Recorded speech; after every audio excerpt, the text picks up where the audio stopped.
Testing 1 2 1 2. Are we live? We're rocking. Are we? Yes, here we go.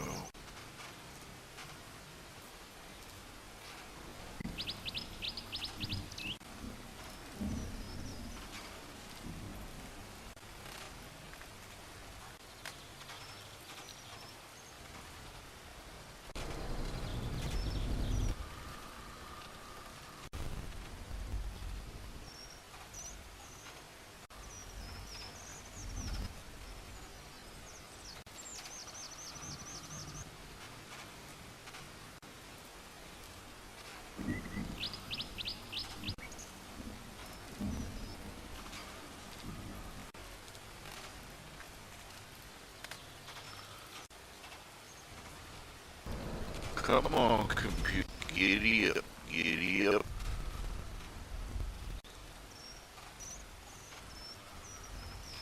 Alright, here we go. It's Saturday, 6:10. My apologies. This is live. Spleen Squeezins. Let's see.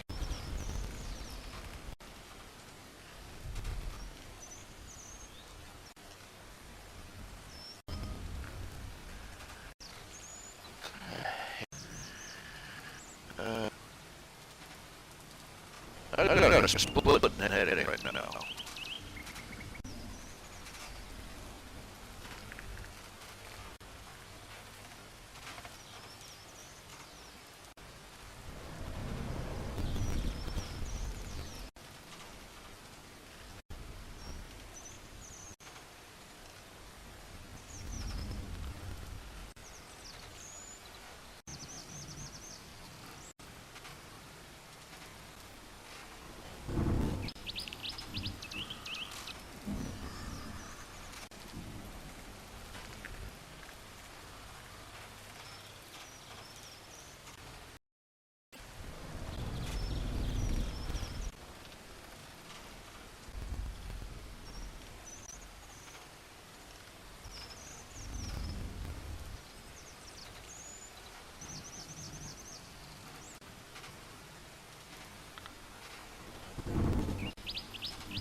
Hello, how's it going? Oh, yeah. I don't like anything anymore. Just grumpy. Last show, hit up with a copyright. I'm gonna have to challenge goal 1. I'm probably gonna get mine at this rate. Because I'm, you know, this is I know, I know there is,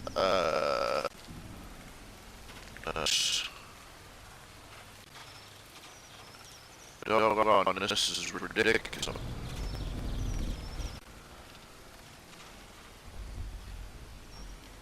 Nothing like get crooked lazy people trying crooked lazy keep from getting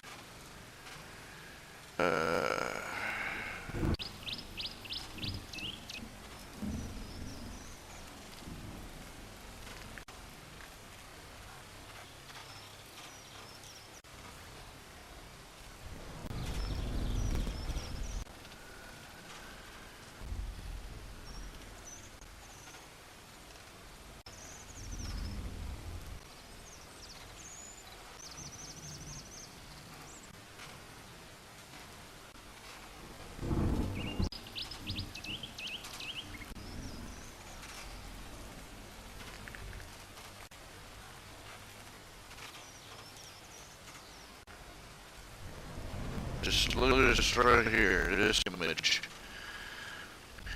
Some music art, some guy read blank pan to an art music.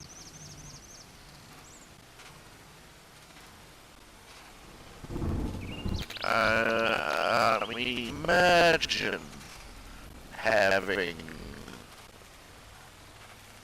the social being a big enough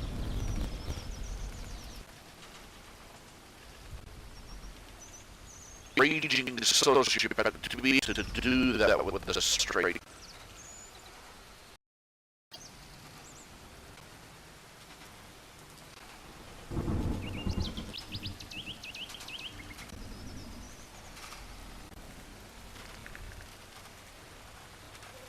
You can't.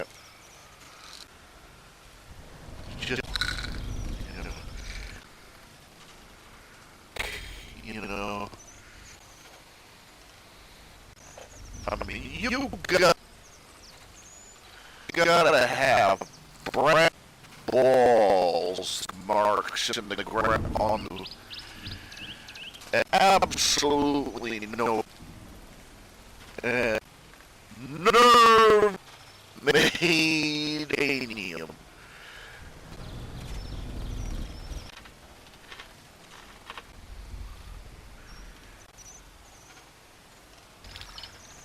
Just whoever this piece of artwork had to go and stare person dead. It's and great art.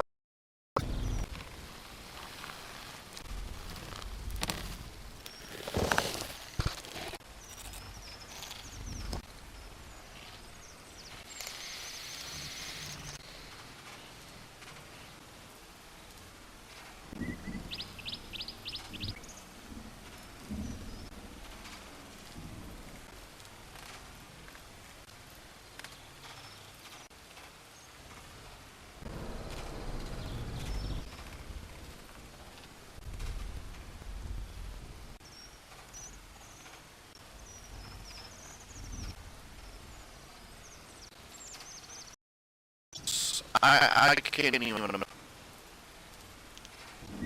I think maybe I ought to was as an 8.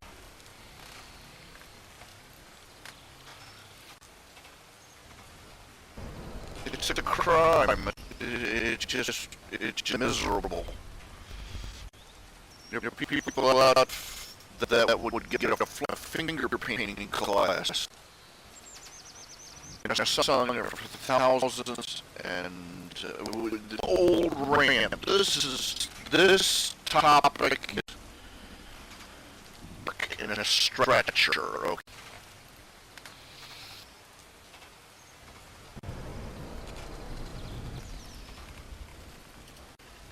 But there it is. They're sold an empty room. Really. This is my went in, found one of their which so they flicker light switch off. And this is my art piece. So we teeth out. Eat him. Eat him.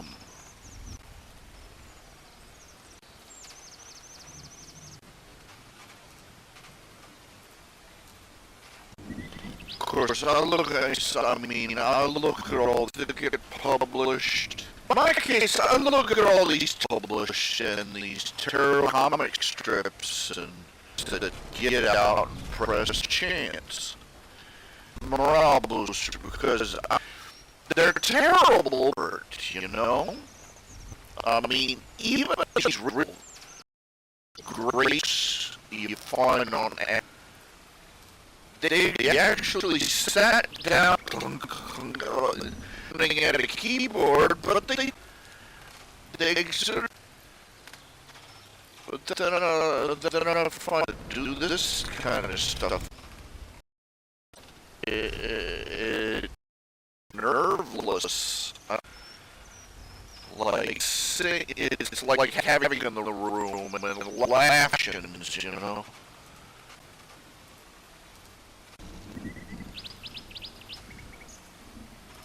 It really has to be the does. Anything more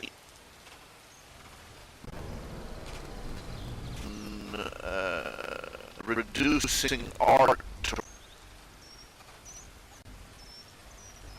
creating good. Going the art world so thin that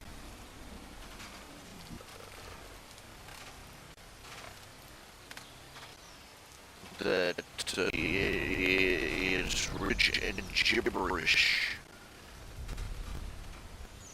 It's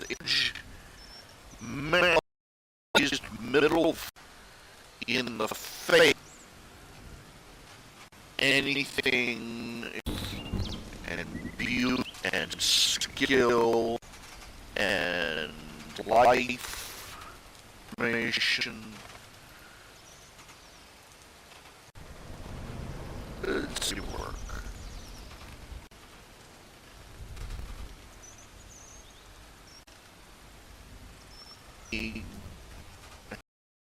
Artists, how many are he talking? What I'm talking ones who are just good, you know, who are mediocre artists, who are terrible, who put their heart in things. And then they come and then they find out this is the standard.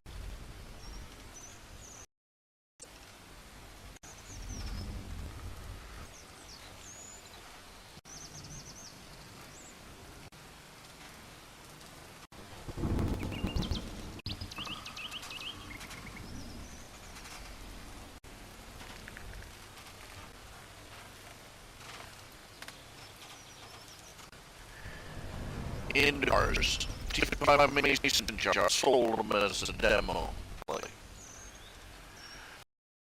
Shelf was one beer bottle just wide enough for one and long enough for nine. Shelf and 99 bottles of beer art installation.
People who were struggling to make their name, their mark, to reach the struggling.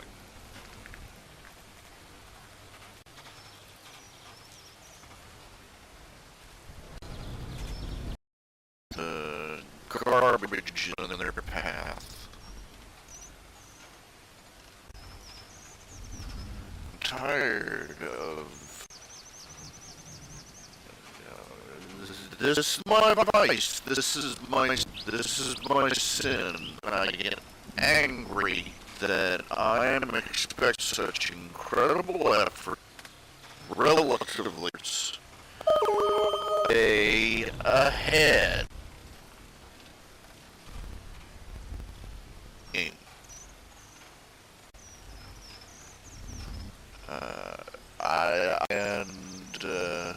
Going to die rather than just for on the internet. I'll be before I die. I probably looked into health will finally in my brain sitting in some old folks, remembering in my days of being on the internet. And out here is endless little shits who don't do anything.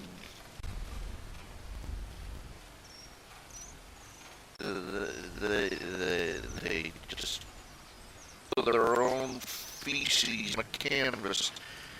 They are instantly more than people line up the orgasming their creative alleged owing money by the feeling. Why am I trying? This has been another main problem with to do common a thing that happens. People working hard look who are not working. The people are still getting need. Workers go, why should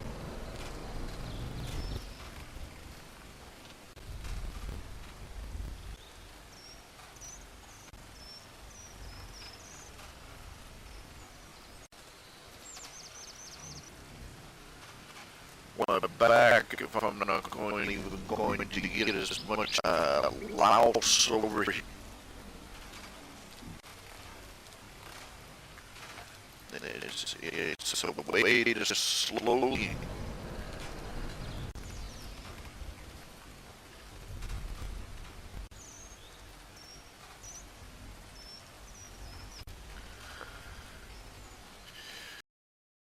Devil didn't have in his hand the creation of money. Destroy the virtues. It destroys Jews. Behold it.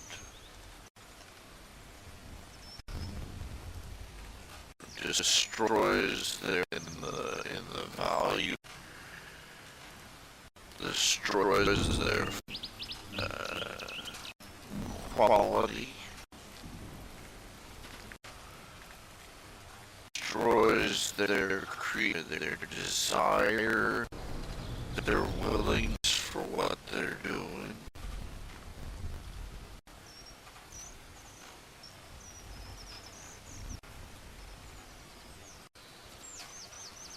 I think stock of beauty.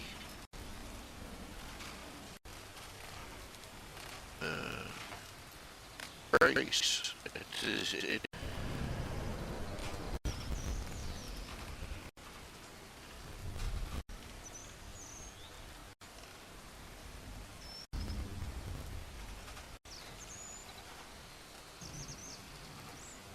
Marietta Art Museum. I've been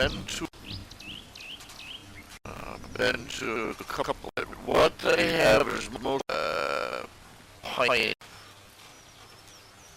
They they don't have a museum, at least no, I'm gonna have to look up.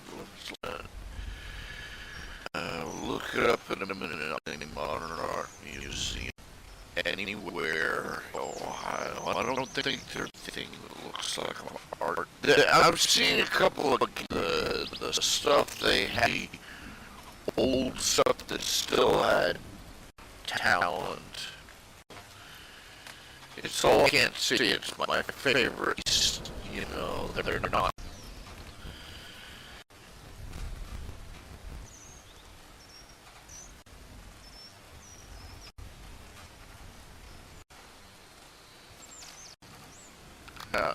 Anyway, you know, piece work that I do like.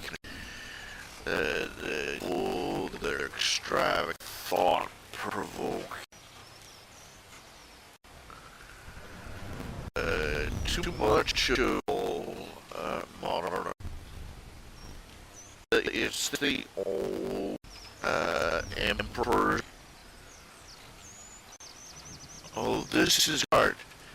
I don't see it. Only those can see that. You know, the emperor, but he snapped out a hail, said it's. Yes, you know, I've all listened to the kid when they. Have you ever seen as a kid at the time, as to me? Why would they suddenly start kidding over here? A little trouble grasping. Why is the open-eyed observation? Why is it, you know, miraculously so potent that heels fall from the lookers on as the emperor did?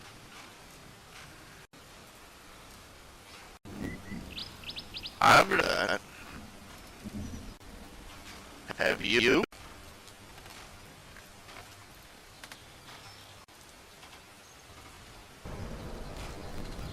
A life. The kid speaks of it and said, the usual result. No, I just do not think. I don't know why people think it does.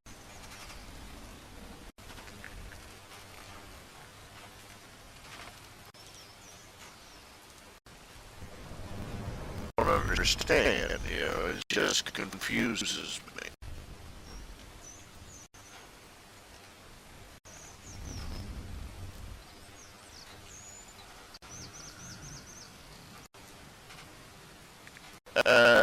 Of course, some of those old oral morality kinda did have, for instance, the boy who cried wolf.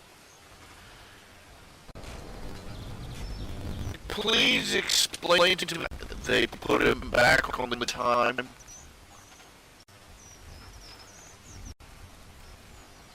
Put him back on after the second. That is, you know, about how wicked and boy he was, and how he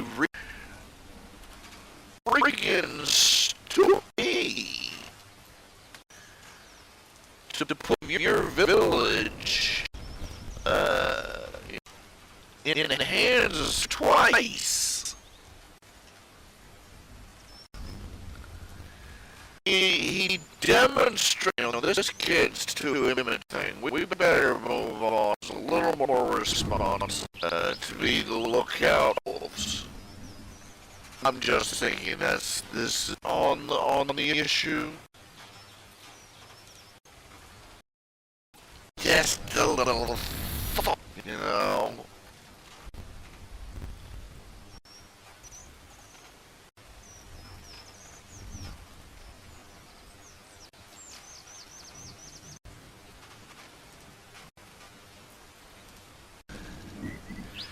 But 3 times.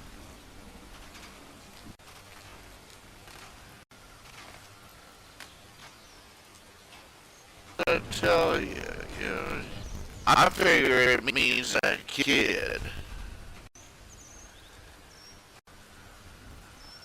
Figured all this stuff, uh, and you'll end up with the wolves. And you bunch of retarded people.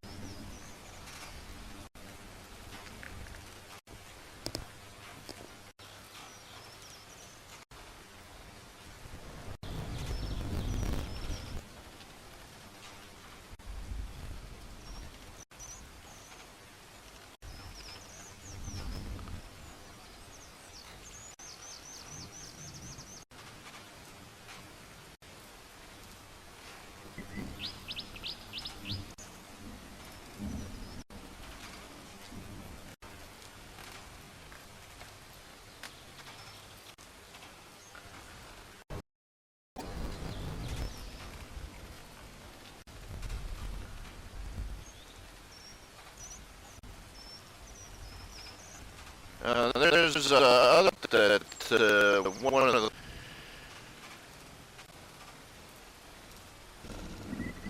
the son of the boy who cries the same, tell the same lie twice.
I said I always forgot what it is. I said what it is. I said I was going to, but I forgot.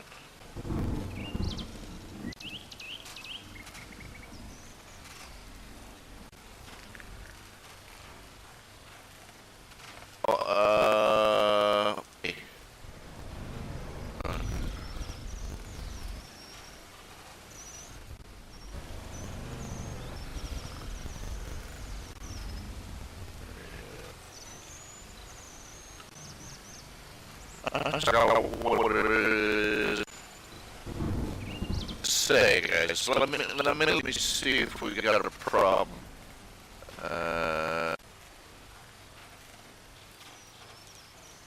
Stupid.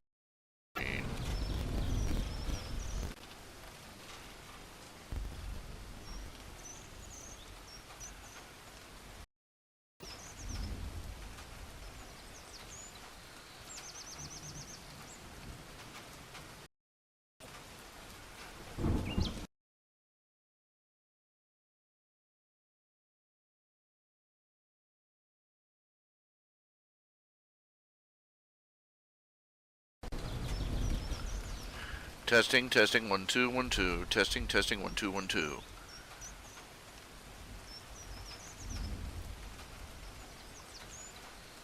Testing, testing, 1 2 1 2. Testing, testing, 1 2 1 2. What it is, I said I was going to, but I forgot.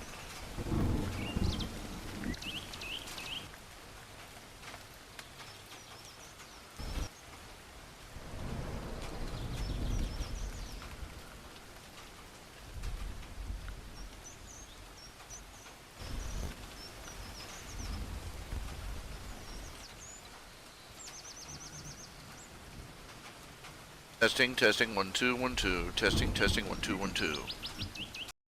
Got it there, guys. There was 2 instances of the of my minicam running. Fixed that up.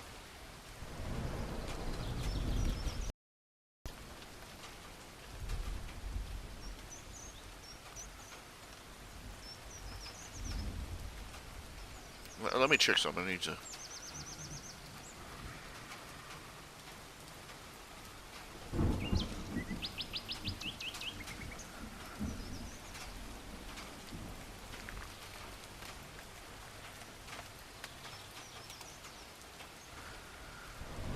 Really, think about it. Think about the story of the boy who cried wolf. Why in God's name did they take a kid who they knew was a liar and give him the same job 3 times in a row?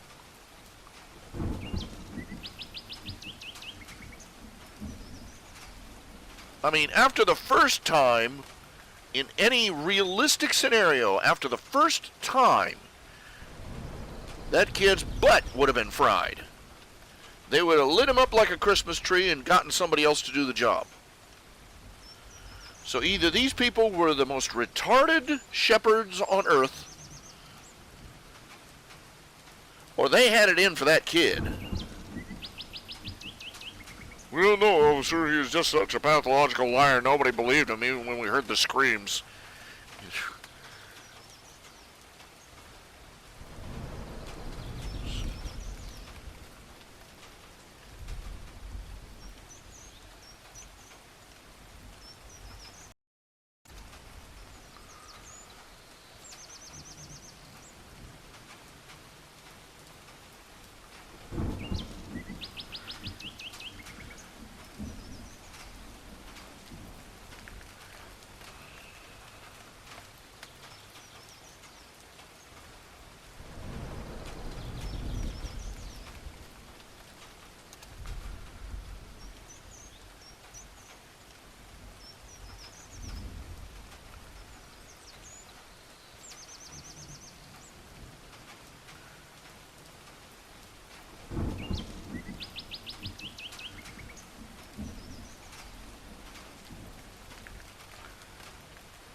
Okay, I'm sorry, I felt quiet there for a minute, ordering dinner.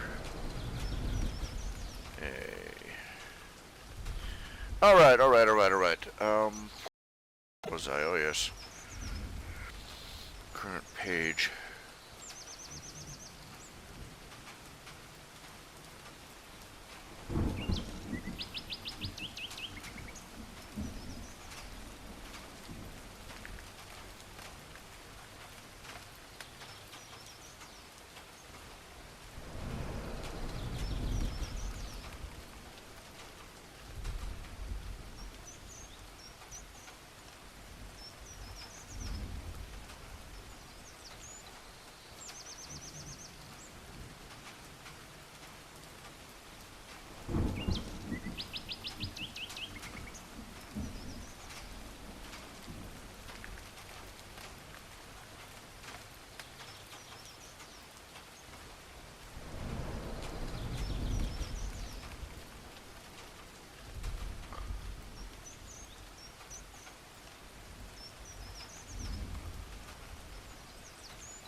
I've gotten lazy. So it was easier to plunk down 15 bucks calling the pizza guy than to, hell, I don't know anymore.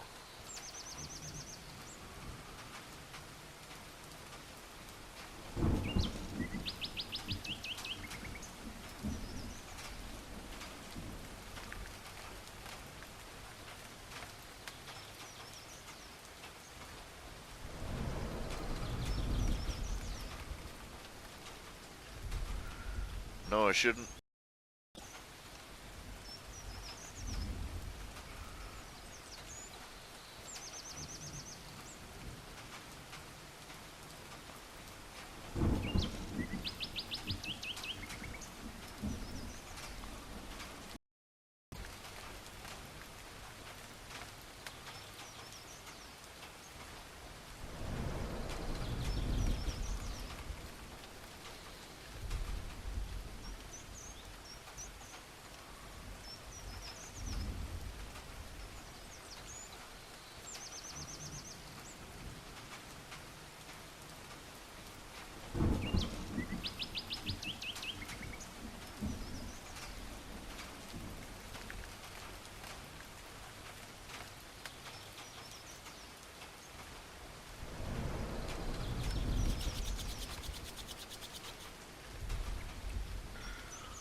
goes.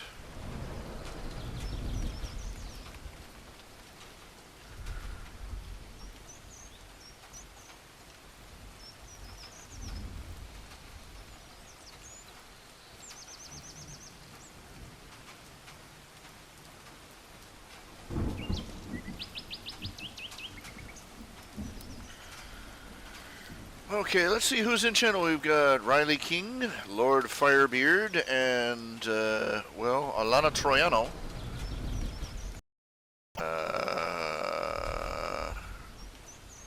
I don't know. I don't know what to think. Because according to this, I've only got one person watching right now, and that's me. Testing, testing. Hello, anybody there?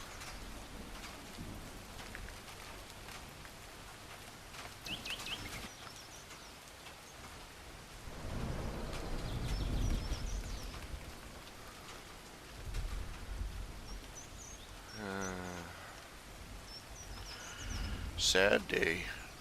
Bomber City.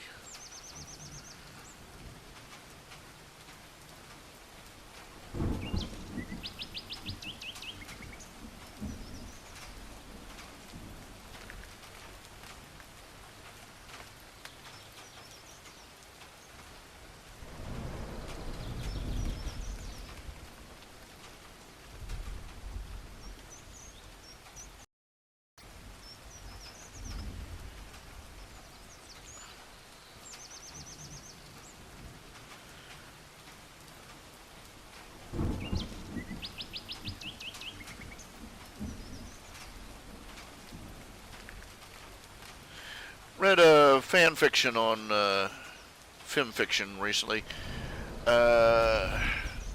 It's a great and powerful Trixie story. Trixie, she opens up a business for dealing with cursed items and artifacts. And by, it's about 4 chapters long at this point.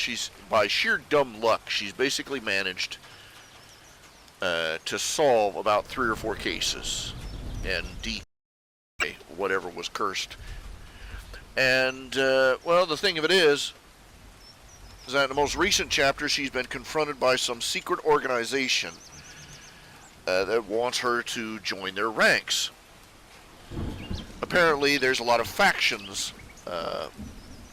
Well, anyway, this organization exists because, the common wisdom is supposed to be there is no such thing as curses. And this organization, this secret organization, goes around making sure people... They're basically the men in black for curses and cursed artifacts. Because they believe that it is, a terrible, if ponies became aware that there really are such things as potions and curses and evil enchantments, that society would come apart at the seams. So they keep it secret. And if anybody tries to expose... well, the thing of it is that this faction of the secret organization wants to recruit her. But there are other factions out there operating independently that would kill her for quiet. And so she's going to have to join them if she wants to live. And that's where the story is left off at this point. Okay,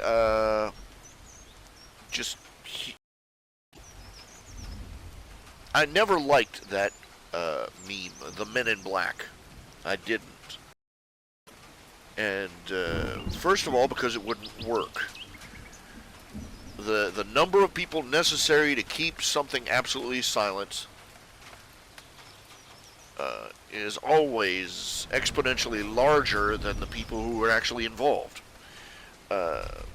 Because get involved, the more people know. The more people know, the more people you need to involve to keep it quiet.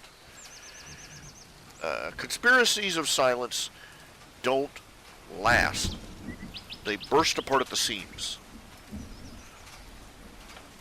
The truth is just too pernicious.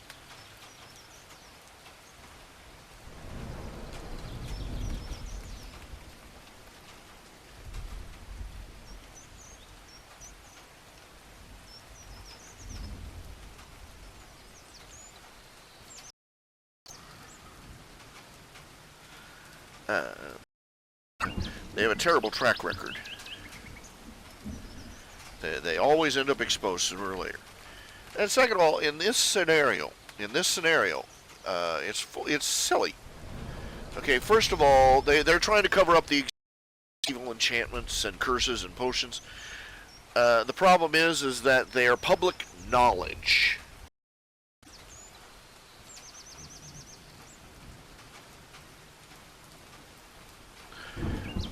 No less than Princess Twilight Sparkle, the new crown princess of Equestria, has personal. She has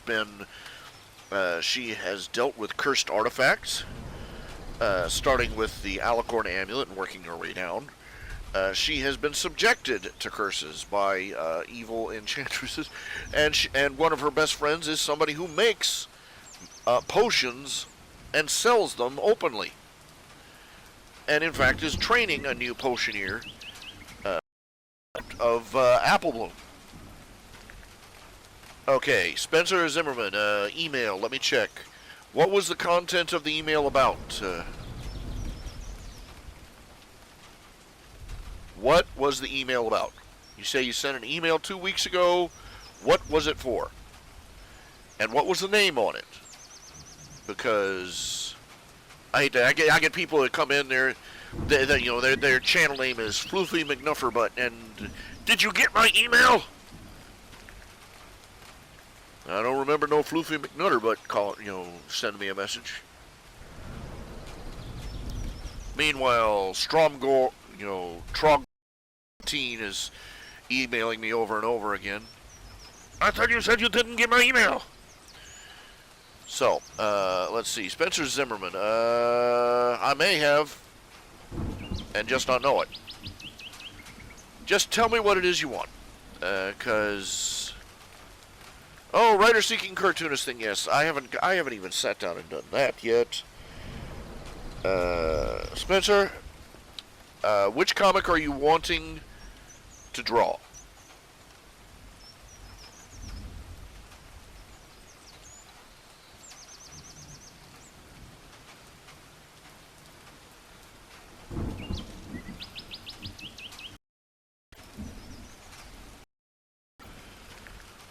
I'm going to make it simple. I want to see what the drawing, the artwork is like. So,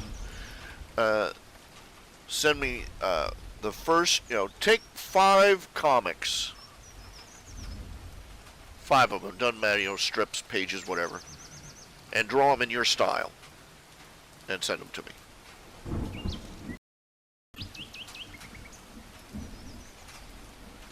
That sound fair? Okay, I don't have any tickers yet. I haven't actually sat down and done this yet. But I'm just going to set a basic policy. If you're looking to apply for it, send me 5 drawings. Just take 5 comic strips out of the archives, redo them in your own style, and send them in to me.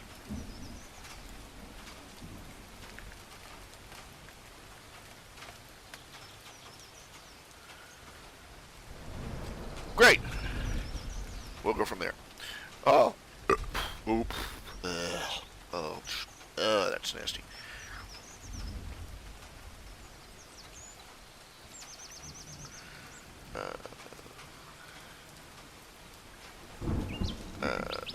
The reason conspiracy...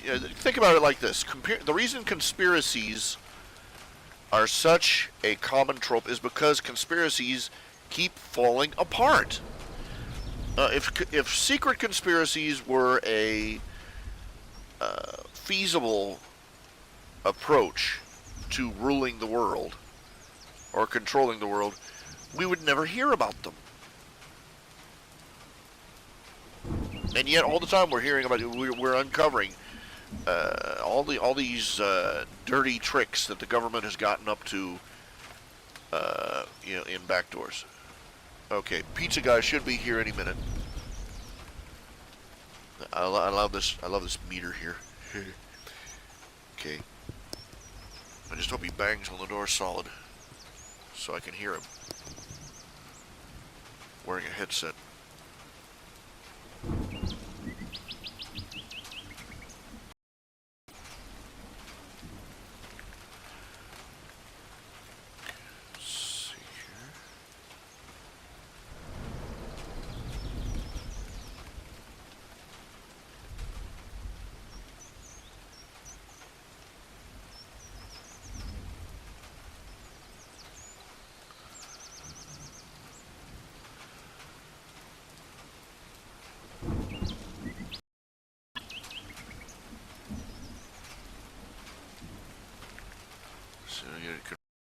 Okay, good, good, good.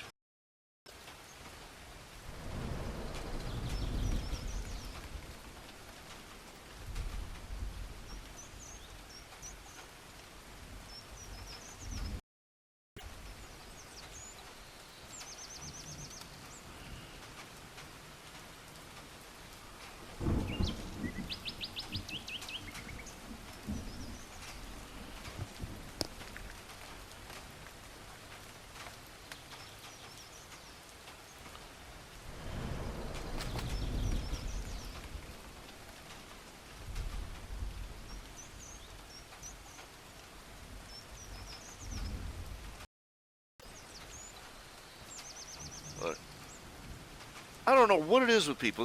They seem to be convinced that measles is the new leprosy. Okay? See, this is why I hold so little regard for democracy, because all it takes is somebody with a sober face and a white lab coat standing in front of a camera making a proclamation, and the whole herd runs off the cliff. It's insulting. It's infuriating. Look, they have footage of having the measles from the 1950s and 60s, describing it as a mild childhood disease. Okay? It's not fun.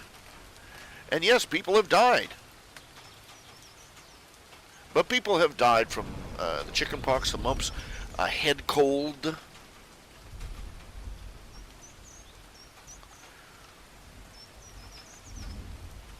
And the rate of people who have died from chickenpox, from the measles rather, from 1900 to 1963 dropped like a stone.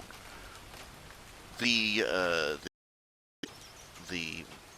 for almost 40 years before the measles vaccine was invented, it was already down to the death toll of measles in the United States was low in 1900, and it dropped to almost nothing by 1960. Why?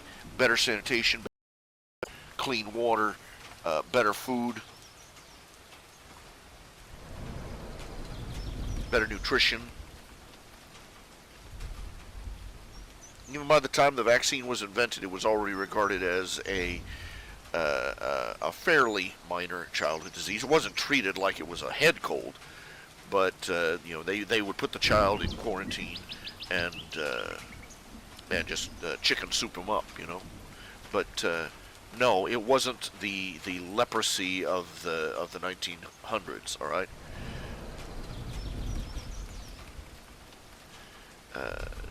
Measles has a high death toll in societies where the average health is already dismal.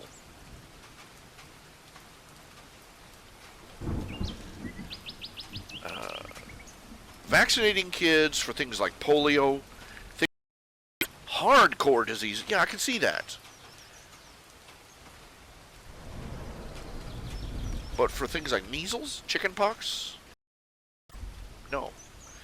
Not coercive. They should be promoting it aggressively, but threatening people with the loss of their children if they don't get a measles shot, that crosses the line 5 miles back.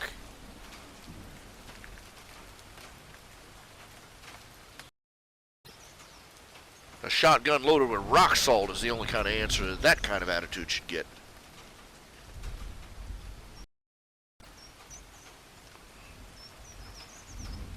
I like it with this. It comes down to this. Lincoln Sager put it like this. What it really comes down to is this. Some people think that everyone should be forced to act against their will in a manner that might, possibly, theoretically, potentially, if all the dominoes fall the right way, or in their prevent them from having to deal with any hardships anywhere in their lives. They should never have to deal with being sick, never have to face an economic correction after a bubble, never have to take responsibility for their own decisions. That is why we have these hysterics and can't have a rational conversation about anything.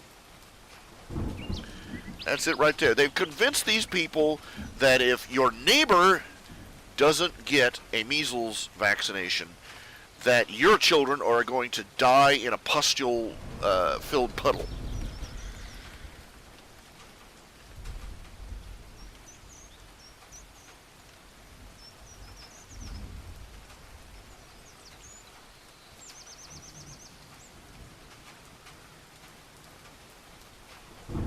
They've scared people. This is the same culture that would not take the Ebola invasion seriously.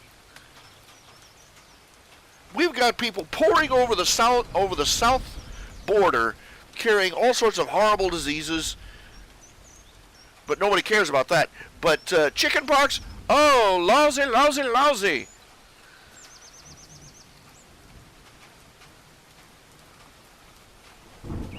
Look, even by the time I was a kid, they were having. Even when I was a kid, they were still having what they called measles. You'd have kids who had measles, and they would get a bunch of kids together to have a party. Why? So the kids would get sick all at the same time, and they would recover all at the same time, and they wouldn't have to worry about it anymore.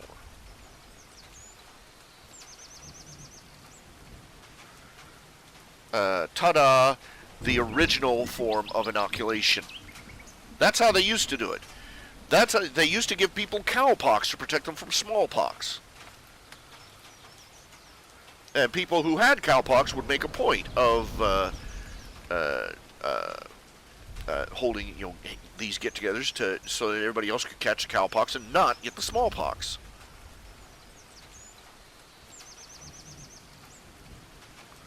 The first smallpox vaccine was an injection of cowpox. That was how they used to do it. But no, what you normally get is an injection. It's MMR, measles, mumps, rubella, and it's not like they used to make it. They used to make it from dead or almost dead germs. Nowadays, they do it. They inject the disease, and it's mixed in with several toxins. The toxins are supposed to basically irritate your immune system to respond faster. I don't know the science behind that. I don't know how accurate that is, or how realistic it is, or even if it's true or not. It sounds like somebody trying to be clever. Sounds way too much like somebody trying to be clever.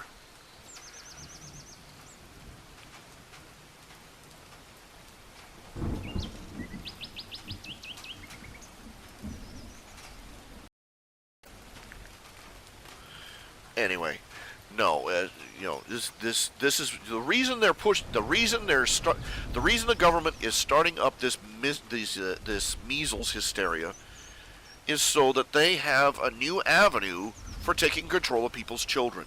They did it with public schooling. They did it with the internet. They did it with any way they can get their little greedy little meat hooks into your children. There are people walking around. They are government agents. They are working as under the orders of the government, who have openly said that parents should have no say in these matters. They'll say it right to a camera too, and they don't even think of it. This is the world we live in.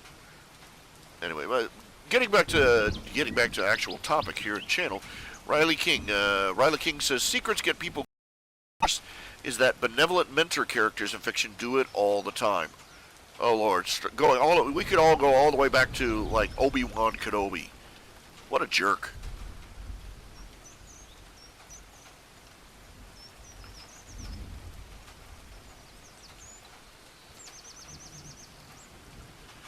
Not ready for the burden, were you?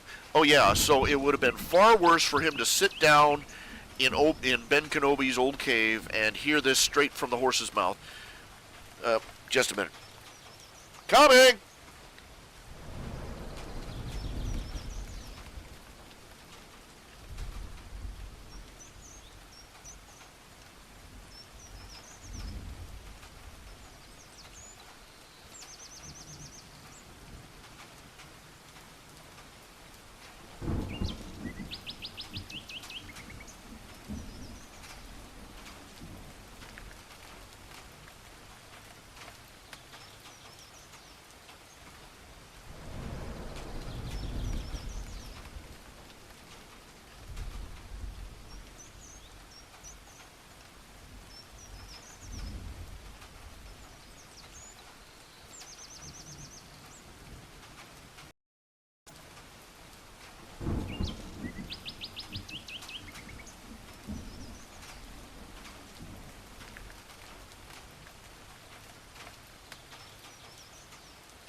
I am back.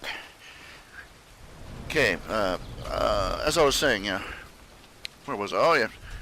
Secretive mentors. The reason it's such a popular trope, it's an easy way to create suspense. It's kind of difficult. If the mentor gives away the big plot twist right there at the beginning of the story, you know what you're going to do when the big reveal comes.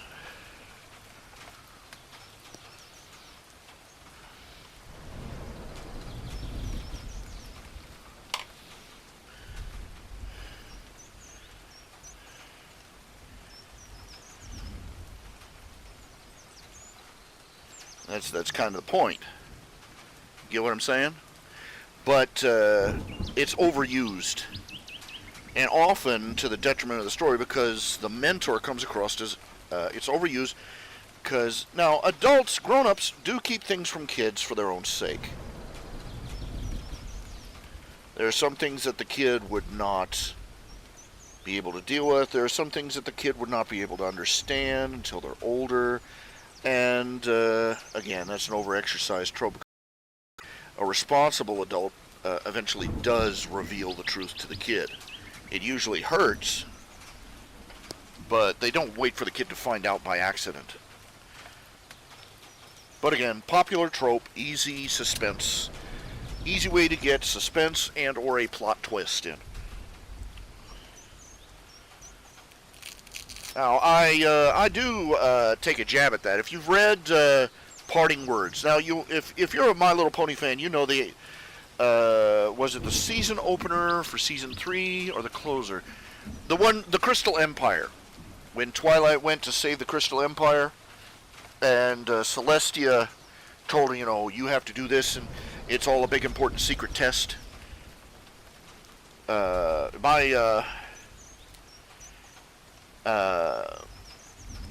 My take on it was that was it. That was the snapping point for Twilight Sparkle, because she finally did okay.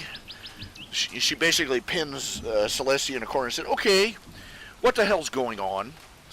and proceeds to read Riot Act for keeping important information from her, and for not supporting her, and for basically playing her like a mushroom, keeping her in the dark and feeding her loads of bullshit.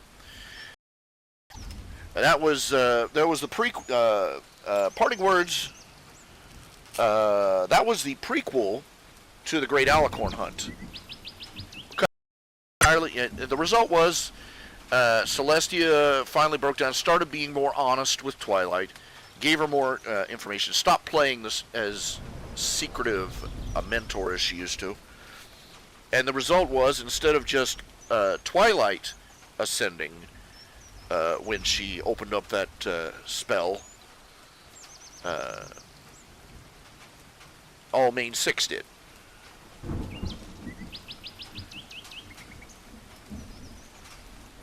This was sort of to emphasize, the truth has its rewards. Honesty is the best policy, so on and so forth.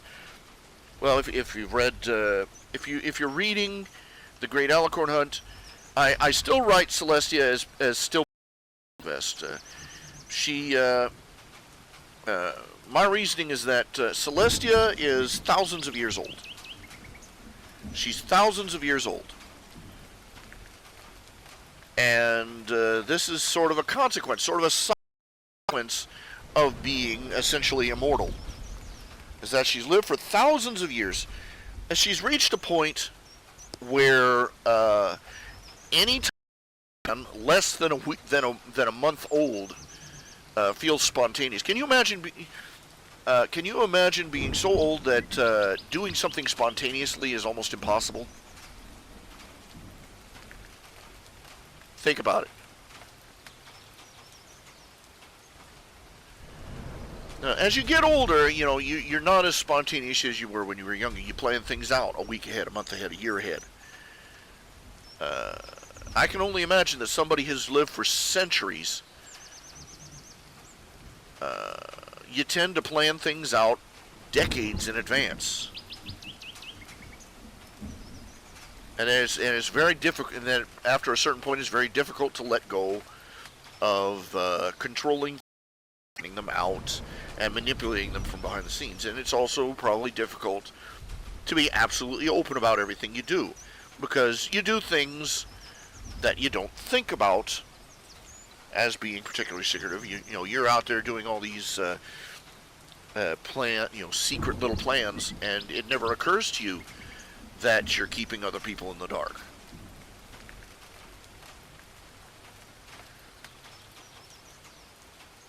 It's just a habit of doing things without explaining them. So in the story, in the Great Alicorn Hunt, this is already proven to be a vice on her part, on Celestia's part. At one point, she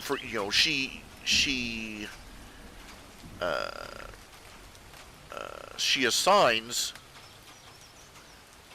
the Wonderbolts as Rainbow Dash's security detail, and makes a lot of arrangements and between the two of how they're going to be going about conducting their search. And the problem is that somewhere along the way she forgot to tell the Wonderbolts everything that was going.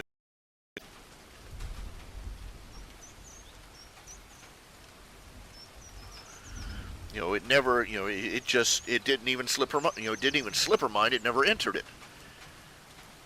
She's used to telling people to do things that don't pan out for centuries. It never occurred to her that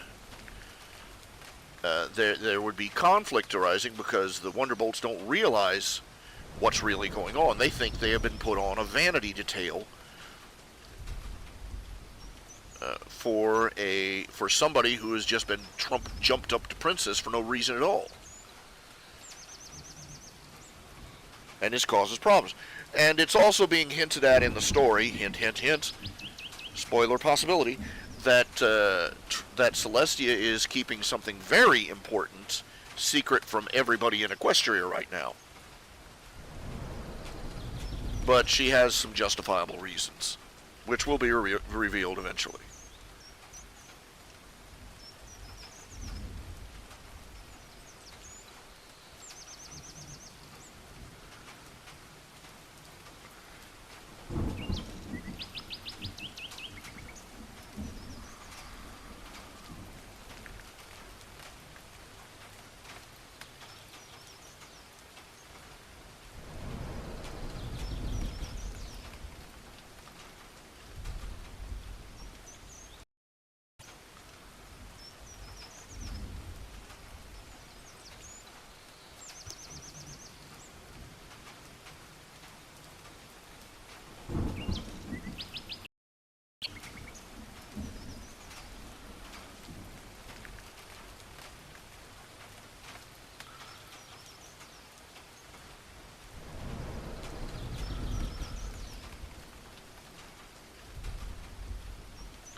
Well, anyway.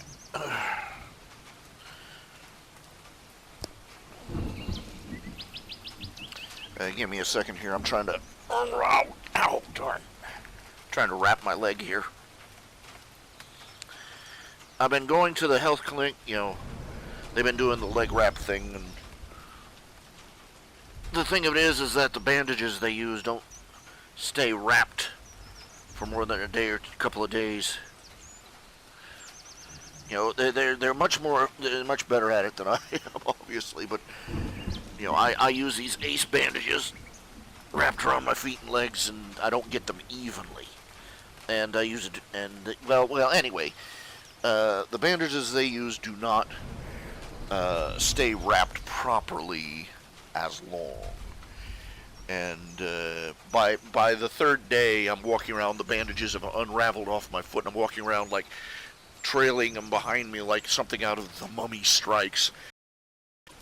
And eventually, I have to unravel the bandage entirely, which leaves me, if I am not going to the clinic that day, it leaves me sitting around for a day, 2 days, without my legs wrapped properly. And so they swell back up. And all the gains I've made are lost. Anyway, I was supposed to go to the clinic Friday, but, blizzard. I literally couldn't get out my front door because the snow had piled up in front of the door and I couldn't push it open. Middle of Saturday, I managed to hire a local teenager to shovel out the walk and my van. And the snow's melting now, so I'm going to be able to get back to them on Monday. But still, I had to unwrap the bandage by Friday night, and legs are all swollen back up again. This is my life, This is probably going to be it for the rest of my life. We're trying to get it to where my legs swelling is down to where I can wear a brace of some sort.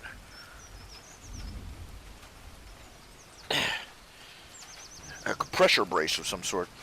And so I can walk around, not look like the Elephant Man.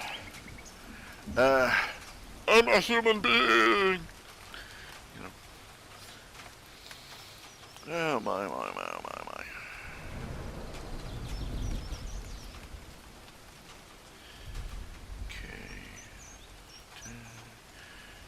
Okay.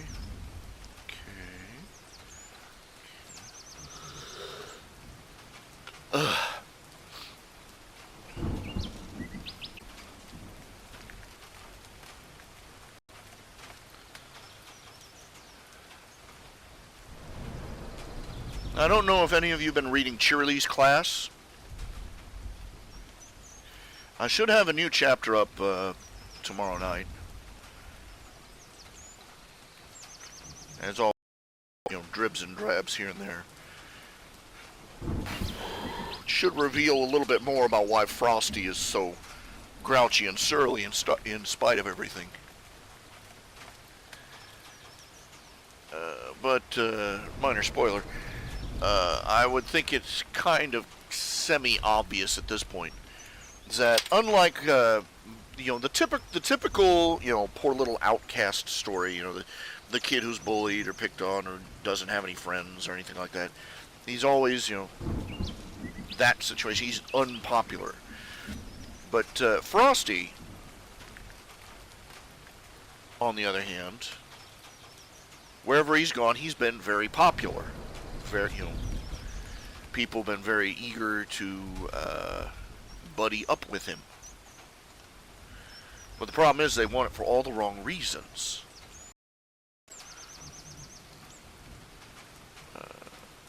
They tend to treat him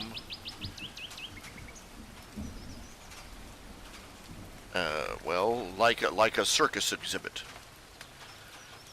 Kids want to be popular, they want to use him, basically. He's, because of who his mother is and because of who he is, he's something of a minor celebrity wherever he goes.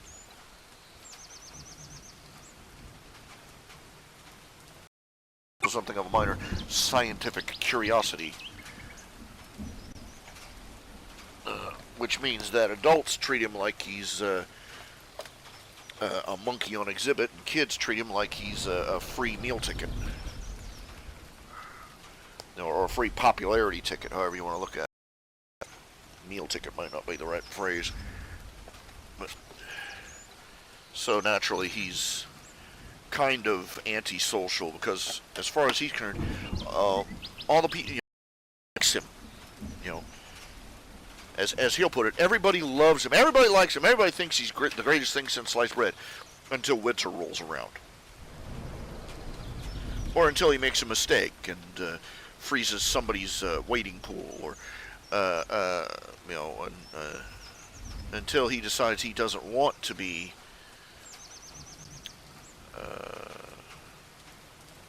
a piece of for somebody who's trying to make a big impression on somebody, and when he doesn't like being poked and prodded and stared at, and then suddenly, you know, and when he finally gets fed up with how people are treating him like a and he says it was especially bad with the other explorers in his mother's explorers group, because they like he's a zoo exhibit, or at best like somebody in a mascot at an amusement park.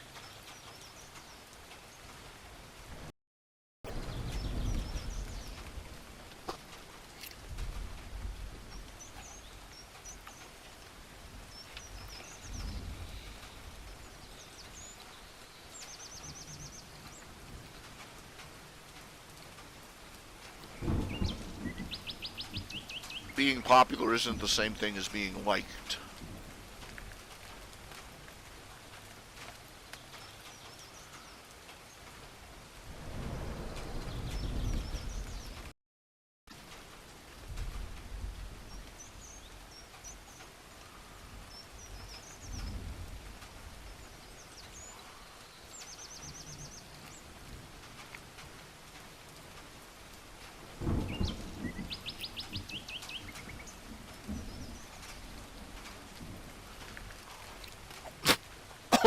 Excuse me.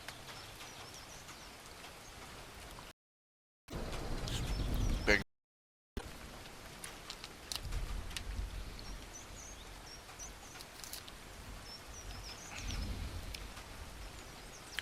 Ow.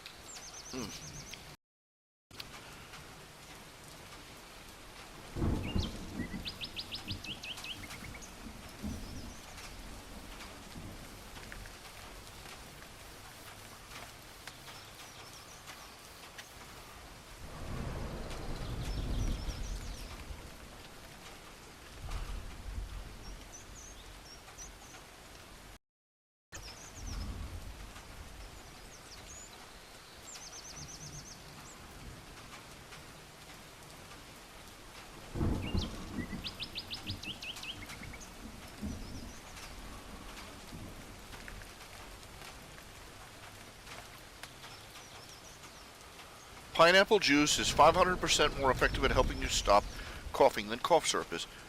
Oh, well then, the next time you get a cold or the flu or you know, bad sick, cut that orange juice with some pineapple. There you go. That's handy. It's nifty knowledge.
Here's an interesting, you know.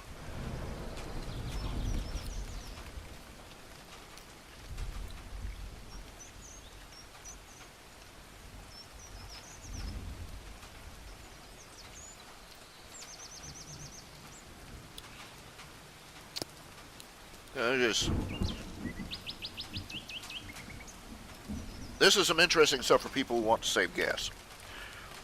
Okay, this is a guy who knows vehicles, alright? Oh, this is Zimmerman. Hey, Spin. There you go. Let's see. Let's see. Remind me again why I'd buy a brand new compact car. Those supposedly eco-friendly turbo 4-cylinders, not so much. Let's take, for instance, the Ford Fusion 1.6 liter and the Chevy Cruze 1.4 liter. You'd expect to get at least low to mid-level 30s for mileage. The Fusion and Cruze both get under 30 miles per gallon highway. Compare this to the 1993 Buick LeSabre 3.8 liter and the Chevy Lumina 3.1. Those are both V6s. They get the Chevy Lumina got around 29 miles per gallon, and the LeSabre got 32. With all that eco technology, a huge size reduction in almost 25 years of time to figure this whole thing out, they made cars that were smaller, more compact, more unsafe, and no more fuel efficient. And you go on here to the eco-boosted Ford trucks. A 1996 F Ford 250 with a V8 engine, literally the largest engine ever to go in a Ford pickup. It gets 12 miles to the gallon. Now the EcoBoost 5-liter V6 in the new Ford F-150, they claim 22 miles per gallon highway, as long as both are empty. They say load up the first one, 100 pounds, and a full-size car being towed on a dolly behind his truck. He still averaged 12 miles per gallon, towing a minivan with a scrap load in the back. Now the EcoBoost F-150, with only 4,000 pounds in a trailer behind it, averaged 8 miles per gallon. Yeah, these fuel-efficient trucks, they do great until you actually use them for what a truck is meant to be used for. Hauling stuff. This is why I hold on to my van. I love my van. It's a 92. It's broken down. It's so badly treated. I am a cruel owner. I would love to be so rich someday I'd just take it in, take it to the mechanic, get everything in it repaired. The broken, the broken door handle and the rust and the body damage and all the little things from bumper to bumper. Get it brand new again. Because I would rather have that van than a compact car.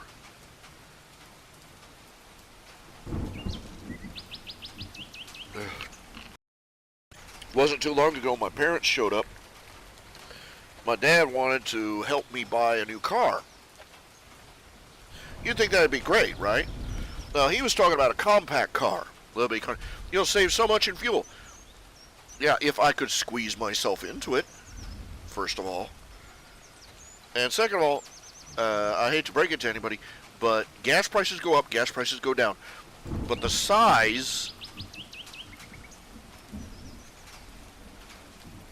of a load of groceries doesn't.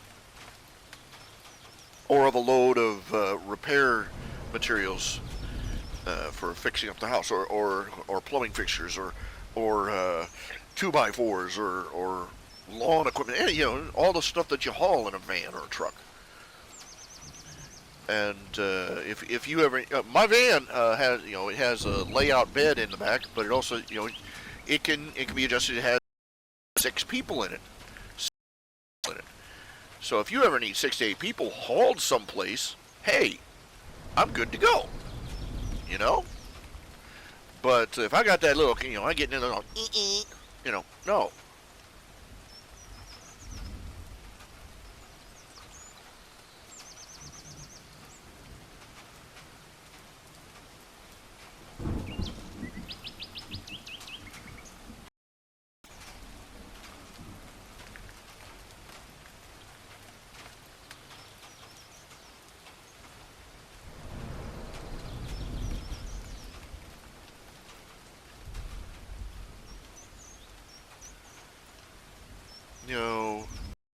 I'm kind of hearing about how angry food stamp people are going to be. Oh, they're going to be mad about this, Look, I've been on the food stamp program the past couple of months. I'm going to be filling out some forms, letting them know that my income is rallied. I'm trying to get the forms. I'm not sure what it is. From what I understand, I'm supposed to get these forms at least every month, every couple of months at least, that I can fill out with my income information and stuff. But I can't seem to find. I haven't seen any of it. And, I guess I'm going to have to go down to the office to see what the I don't if I'm not legally qualified for it. I don't want to be getting in legal trouble about it. But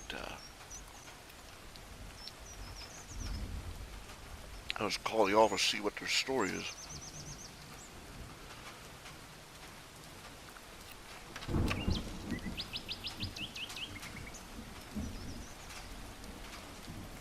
But I'm sorry. I mean, as somebody who's been on food stamps, pain in the ass to get on. They're a pain in the ass to use, and we would much rather, speaking for myself, we would much rather spend our own money.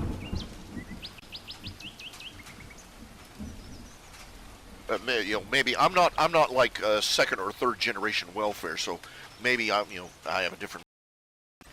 I don't know, but I think it's got to be a little bit shaming to realize that the government can wag its finger at you and say you can't buy that, you can't buy this, you can't buy that kind of food because the government says it's junk food.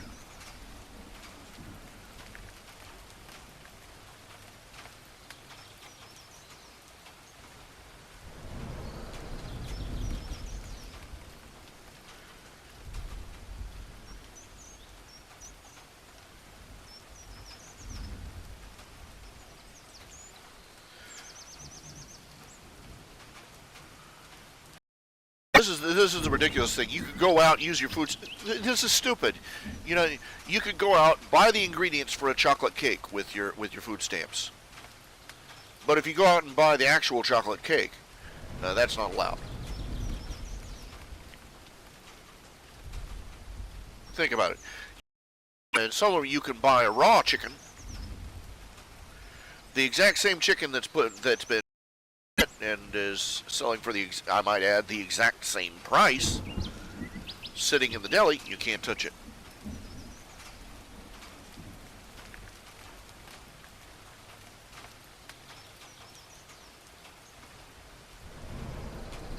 And this is not going to change anything as far as the taxpayer is concerned. It's just going to add another list of things that food stamp recipients can't buy, but they're still going to get the same number of food stamps. This isn't changing anything.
The weather. Let's see. The weather sounds are produced by naturesounds4.me. I'm having troubles with the ambient sound thing that I found the other year.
I know this is your character right there. I believe. Lana Torino.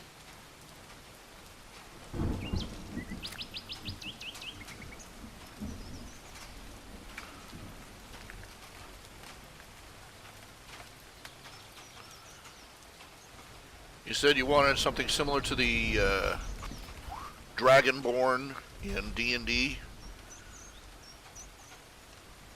So I went with some reference pictures. This is basically what I came up with. This.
Yeah.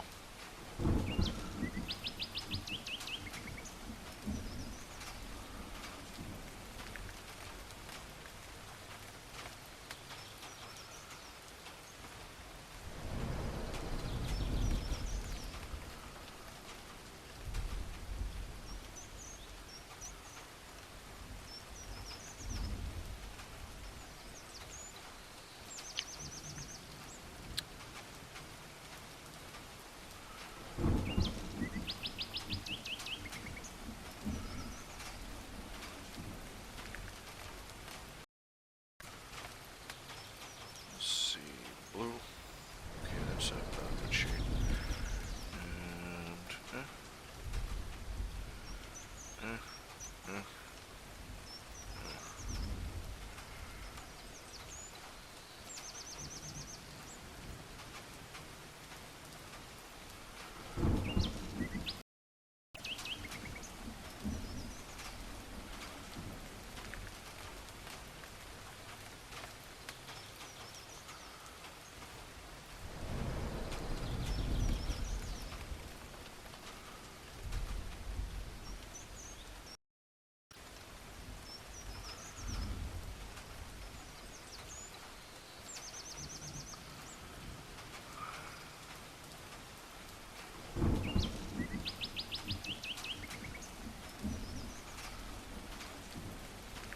effects. Let's see. Distortion effects. Ripple.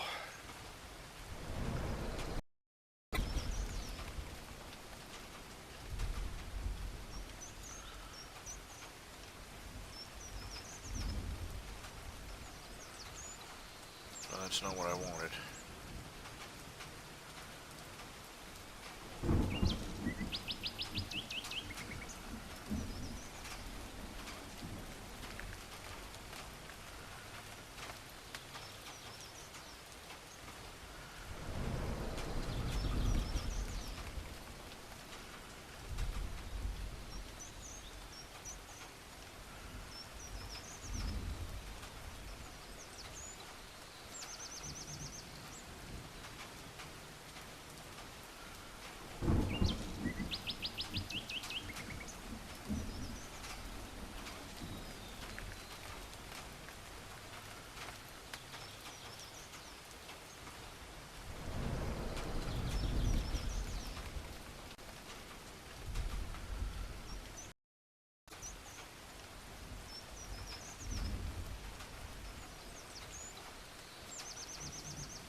Effects.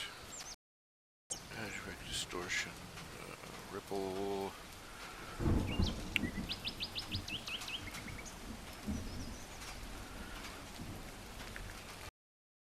Says put it in a box. Keep it more accurate.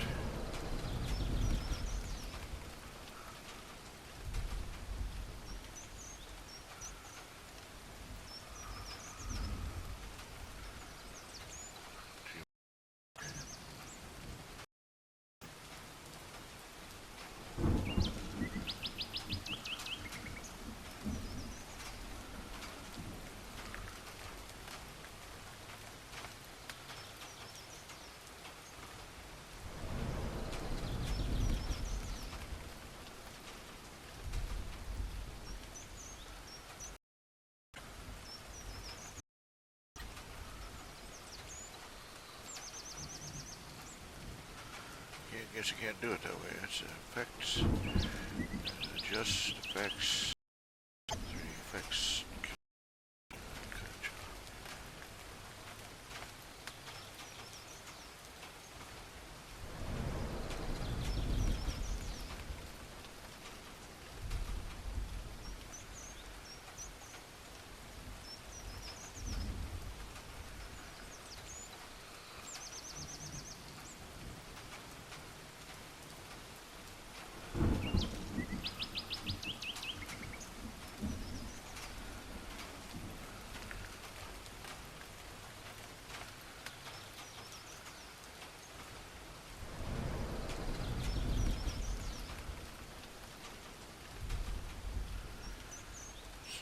looking for is geometric effects, skews,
okay, now we're getting somewhere.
Alrighty there.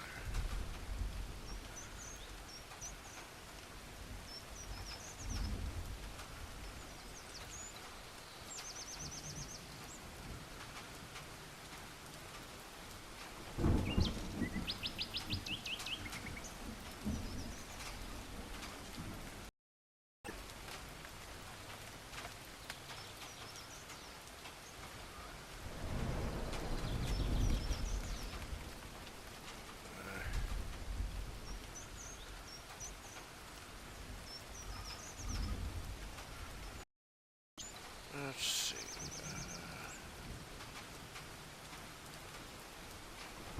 Pattern. Gradient pattern. Here we go. Oh, we got a wavy water ripple thingy in here somewhere.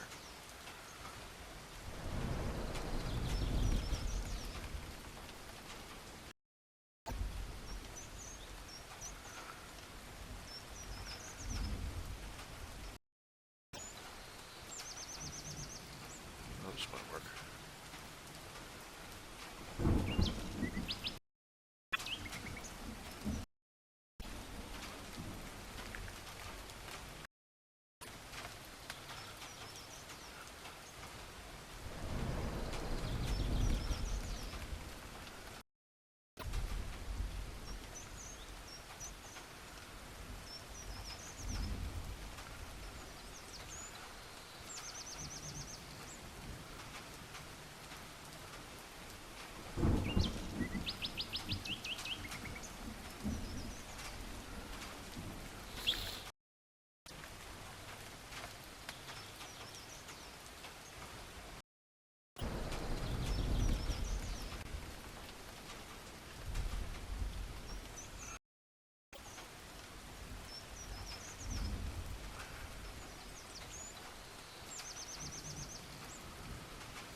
keep in mind, up to this point, Quentin has been,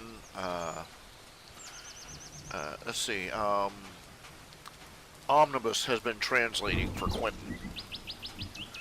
At this point, he's not there to do it.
That's right.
Alright, let's see here.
Odd dreams I've had past night or so.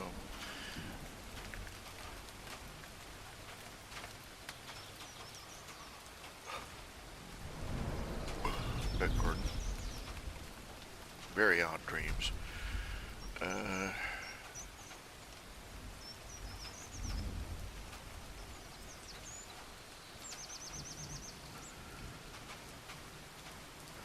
Dream my parents bought a car that somehow ended up in my possession. The thing of it was some bizarre little European car. I mean, little as in so small you could only fit one person inside it. And ran like a lawnmower with asthma, you know.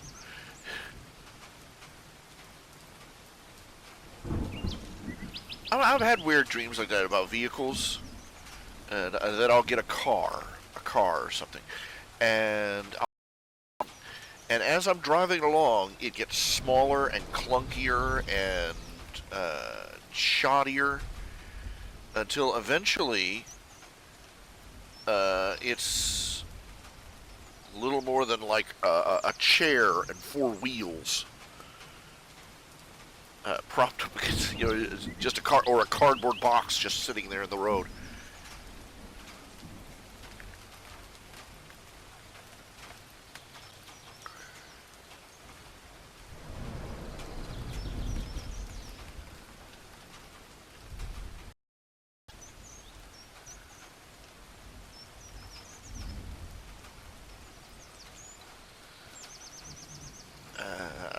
I tend to have a lot of dreams like that. I'll end up with like something nice, something really nice. But as the dream goes along, the thing will get worse and worse and weaker, and it won't broken or anything. It won't get worn out or anything. It'll just like transmute into something cheaper and shoddier until it's, I'll get a magic, an all-powerful magic wand, and by the end of the dream it's a pencil. Or I'll get superpowers, and my costume, I'll get this costume that gives me superpowers, and my powers will get weaker and weaker as I go along, and I have to keep adding more and more pieces to the costume.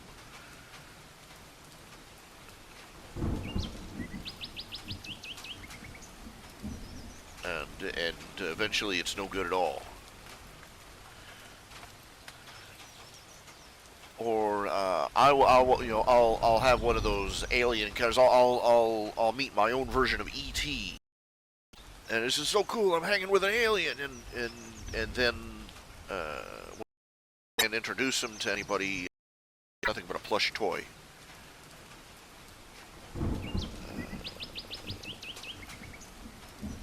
I kind of feel that it's my own uh, pessimism coming to the fore in those dreams. It's just that subconscious belief that nothing good lasts.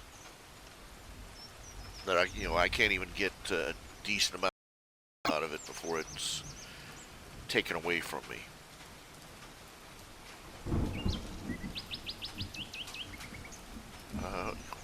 Really, it's true to some extent. I mean, nothing gold can stay. Nothing good lasts forever.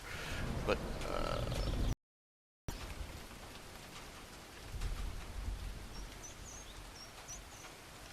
I don't know. I just seem to have this, I shake the feeling that the ice cream's going to melt before I even get to get halfway down the cone. You know.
I've grown up with the expectation that the cup is going to be dashed from my lips,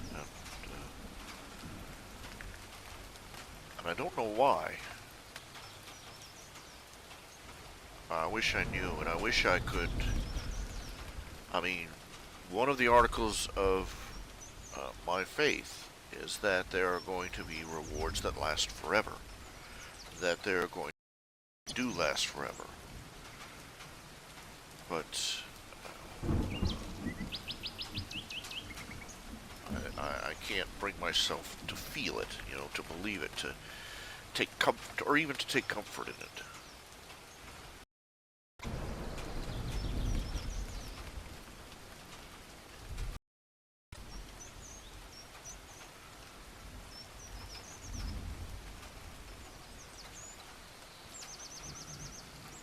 That's that's a terrible way to live. It's a terrible way to feel.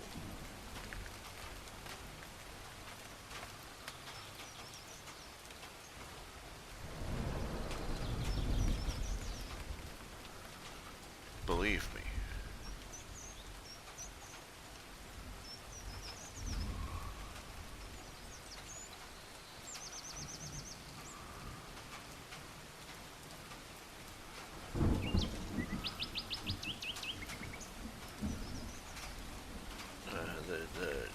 To live with the belief that nothing that you really enjoy is going to last, and that you're not going to be allowed to enjoy it even for a reasonable amount of time, and nothing can shake that conviction.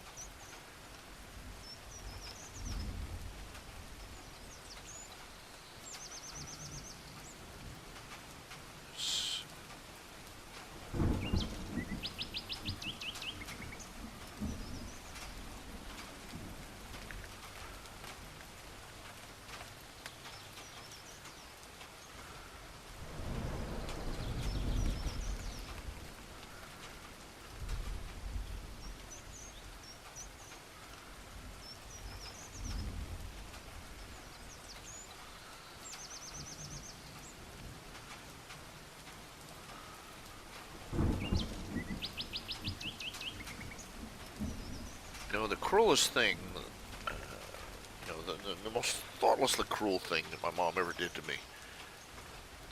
One winter, we went out and we built a snowman in the middle of. We were living in Kinsey Green, in a housing project, and there was a big open space, in between a couple of rows of houses, a great big open lawn area where you go out and run and play and everything. And we went out and built a snowman. And we were about halfway through it, and the other kids in the neighborhood, a couple of kids that were bullying me on a regular basis,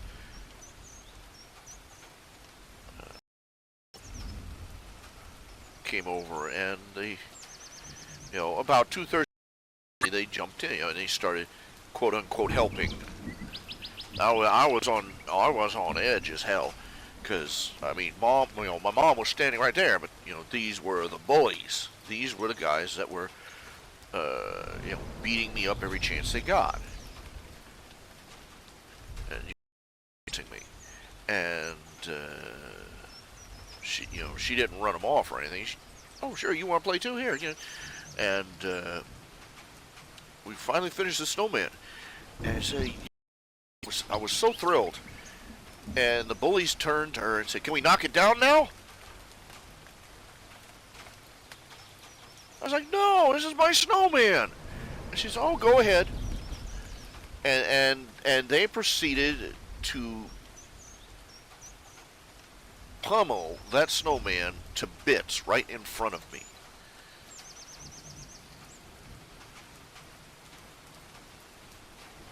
I even tried to scoop up a piece of it to save in the, just to save in the ice box for a while. And they kicked it out from between my hands. And I was bawling, and she was mad at me and dragged me off, and her attitude, "Oh, well, they would have knocked it over anyway the instant we went inside." And it was like she was completely blind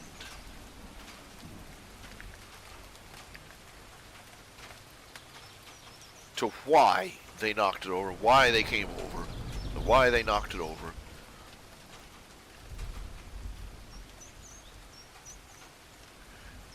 And, yeah, they would have knocked it over the instant we turned our backs, but that wasn't the point.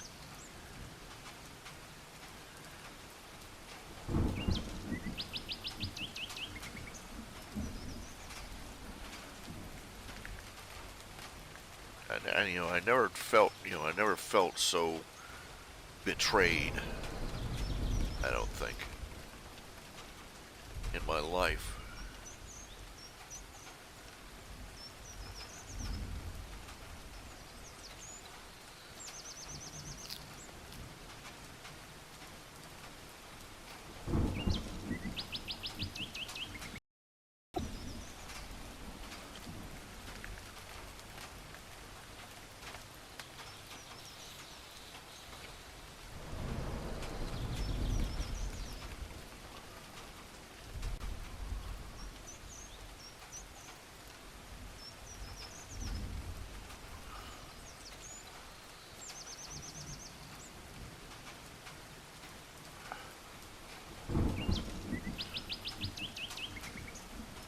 That was my snowman,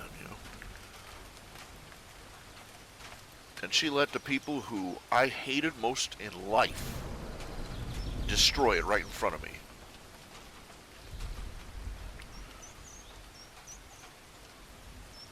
It didn't matter that it was a snowman that was going to melt anyway. Yes, I know it was going to melt anyway. I wasn't retarded. She'd been drinking while she was pregnant.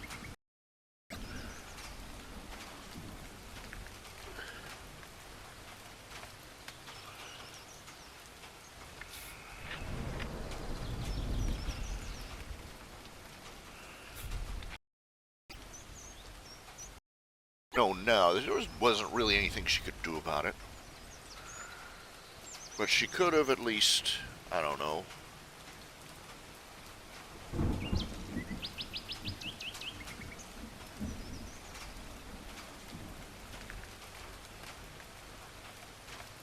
could have at least asked him to let it stand for a little while. But,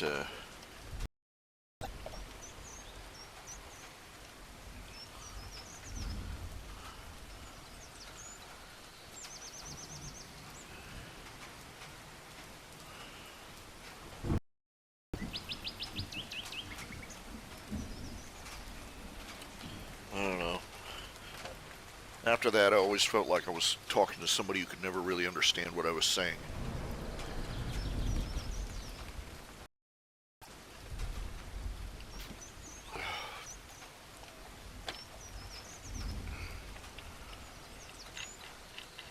I have to admit, my mom could be kind of oblivious to why things were important to other people. She did it to my dad all the time. He had stuff that he valued and treasured. Personal possessions he absolutely treasured. He had an old scope that he loved. He had a collection of antique books. I mean, these were serious antiques. They would have been worth a fortune had he sold them in mint condition. They had been in mint condition when he first got them. But she threw them around like they were old magazines. And one day he came home, his telescope, it's beautiful. This was a pretty expensive telescope that he had treasured for I don't know how long. Came home one day and found out she was with the trash. If it wasn't important to her, it wasn't important.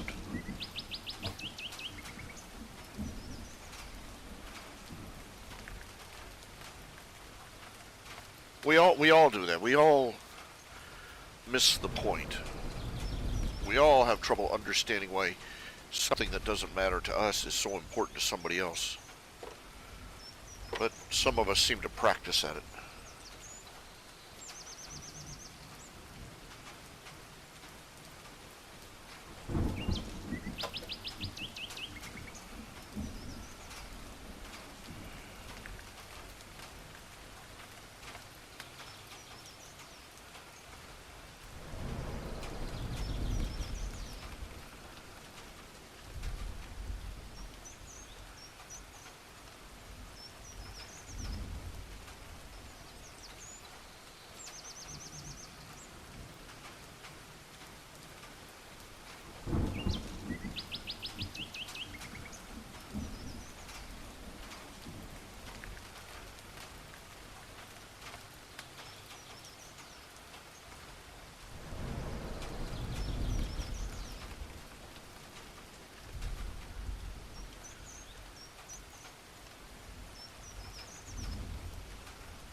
Alana Troiano, candy corn. What's candy corn?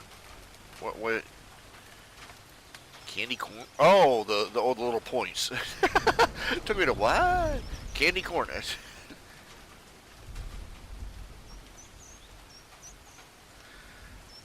Yeah. That's what I'm saying, Riley. It's if it was easy to remember, we wouldn't have written it down, you know? If it was easy to remember these things all the time, they wouldn't be written down. So, yeah.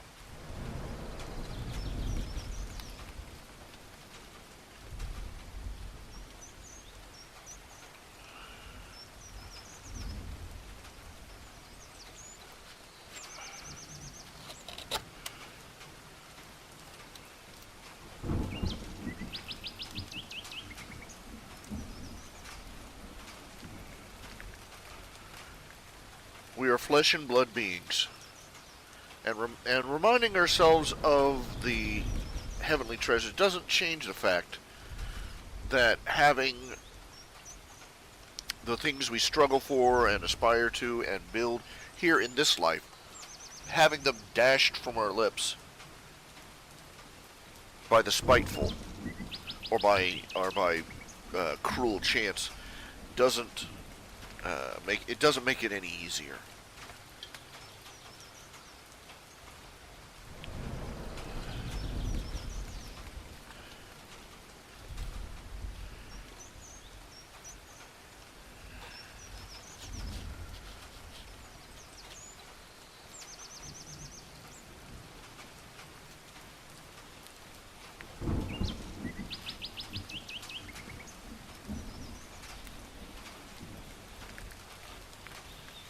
what I'm saying is that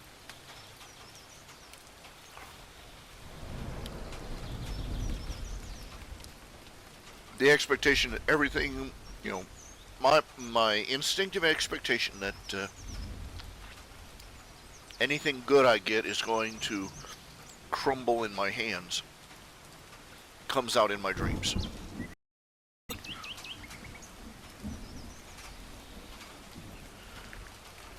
That's you know how exasperating it is? That's okay. It's not just depressing. It's annoying. It's uh, irritating in the extreme. When you know when even when even in your own dreams it can't go well. That's like it's like you want to look at your subconscious and it's just just chomp a Ritalin and get over it. You know, you gee, geez, get over it. You know, could we at least I know you're having a hard time here, but could we at least have the dreams here? You know.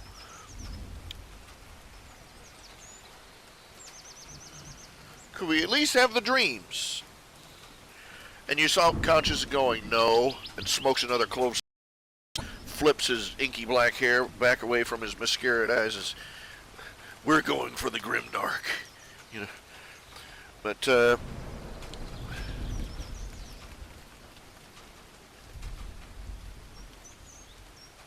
if these things were easy, they wouldn't be written. You know. You know, if being good and being happy and being was easy, everybody would do it. If it was easy to remember all the blessings of God, we wouldn't have to write them down. That's just life. It's going to be a struggle.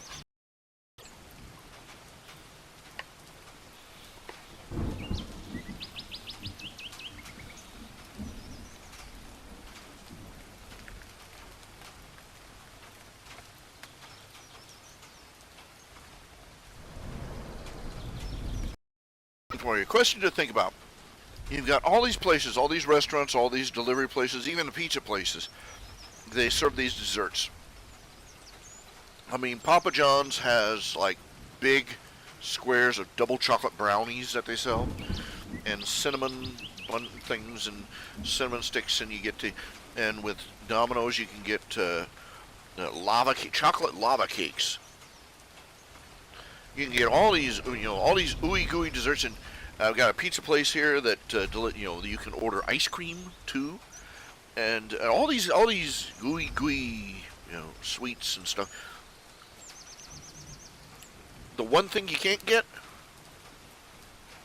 milk.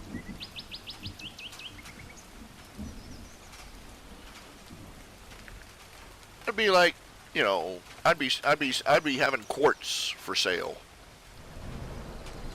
I mean, double thick, frosted, ooey gooey, chocolate brownies, and giant chocolate chip cookies, and it's like, you want to order some milk with that? Oh yes, please. Speaking of which, I'm gonna go get some milk. I think, but get some milk later. Yeah, it's just not the same with Pepsi. You know what I'm saying?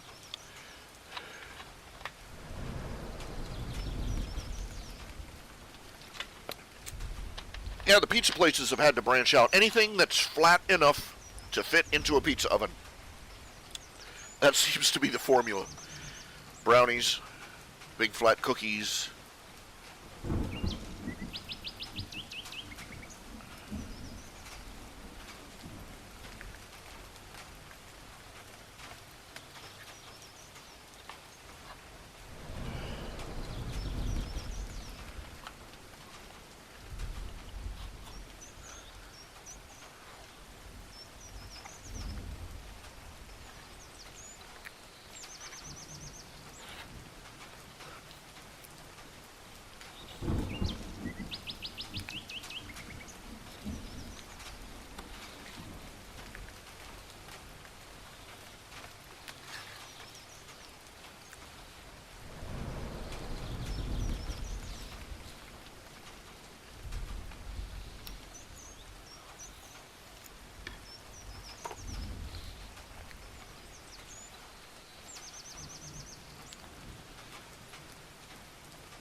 Yeah.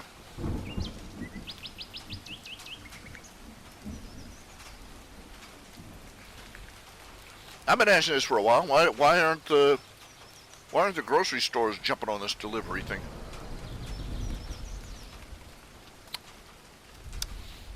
I mean, really, think about it.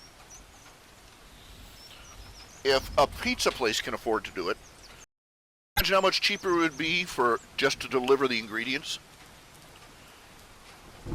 I like a pepperoni pizza, and they come in there and they got a roll of dough and a bag of cheese and a jar. Here you go, ready to assemble. Be like the IKEA pizza parlors.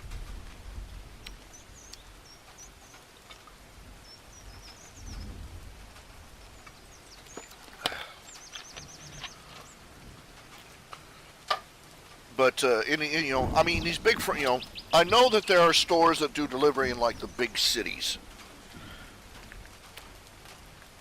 but I don't know why I don't know why these big chain stores like Walmart's and Kroger's and the big department. I don't know why they haven't taken a whack at it.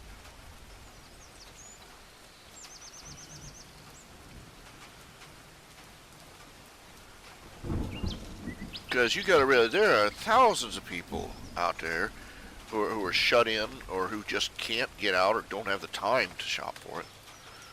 Now, I've seen one thing. There's one shopping store. It's a virtual shopping store.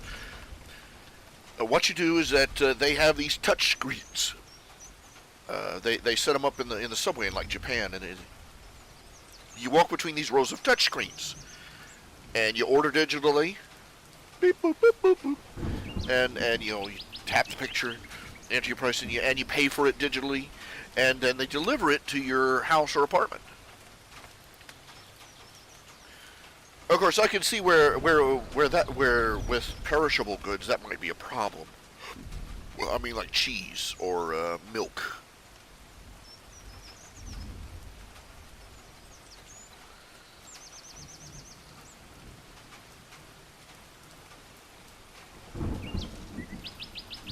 I don't know. They can. I mean, all they'd have to do is put their catalogs on the on a website. This. And how much of this do you want, and how much. Blah, blah, blah, blah, blah, blah. Yeah. But there are places that are already doing it, but not here in America, not here in land of the free, home of America. Yeah.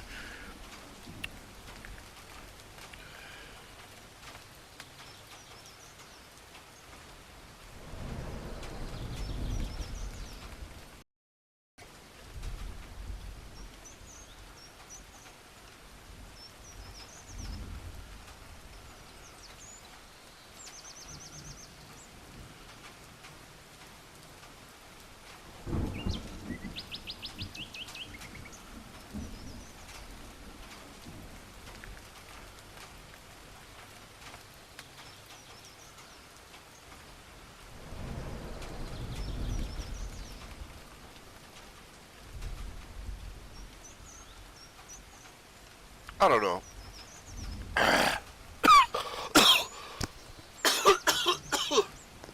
We're rapidly hurtling towards automated burger places. Go figure.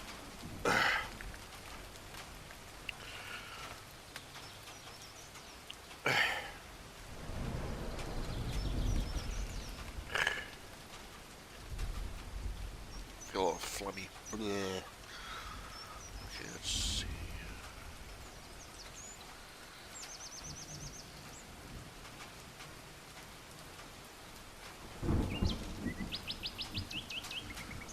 I should make it all dark and shadowy. I don't know.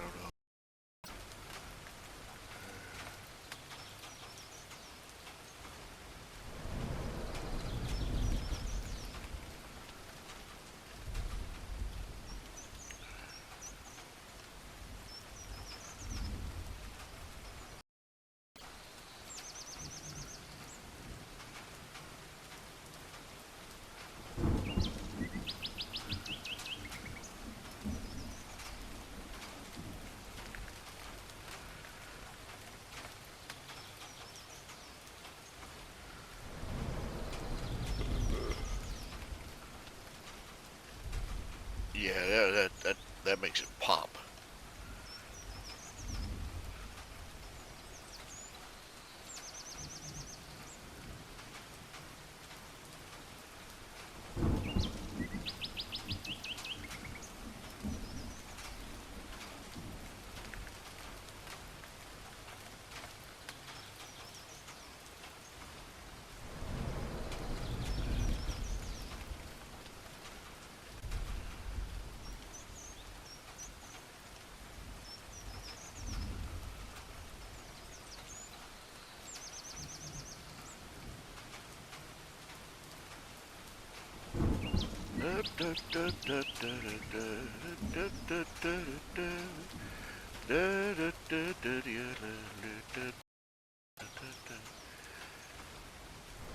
Strangest things. It is telling. I am 42 years old. I have not watched Sesame Street since I was in kindergarten. Okay. Well, maybe a couple of times after that. Yet I can still remember from that show. I can still remember the educational tunes and stuff. I can still remember Schoolhouse Rock. You remember Schoolhouse Rock? Uh, the power of music and storytelling in passing on education it's seriously underestimated. It really is. It's seriously underutilized too.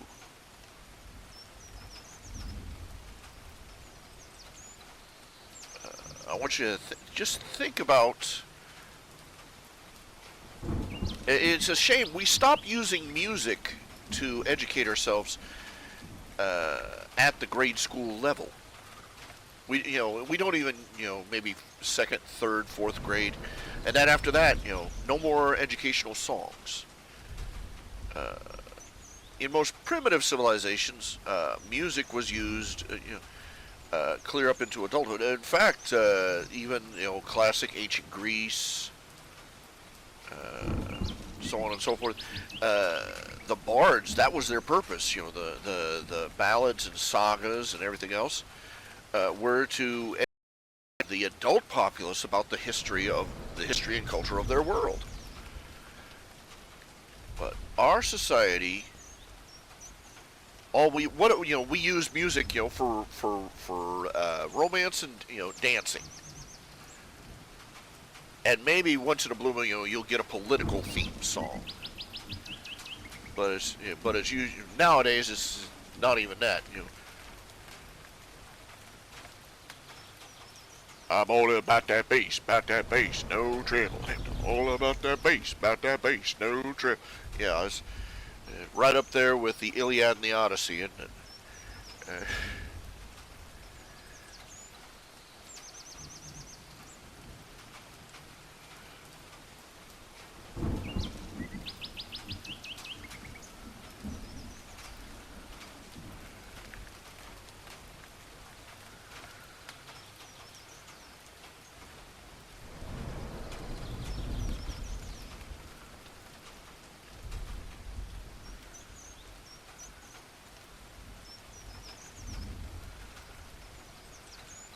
Oh, that didn't work.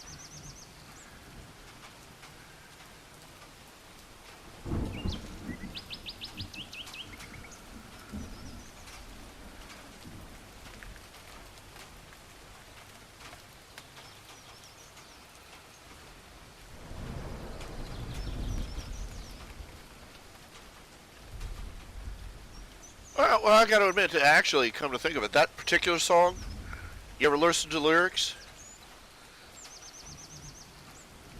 Oh, I got to get a little bit behind the message, that there's,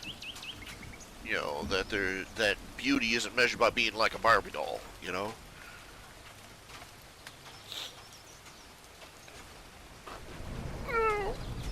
give them that much.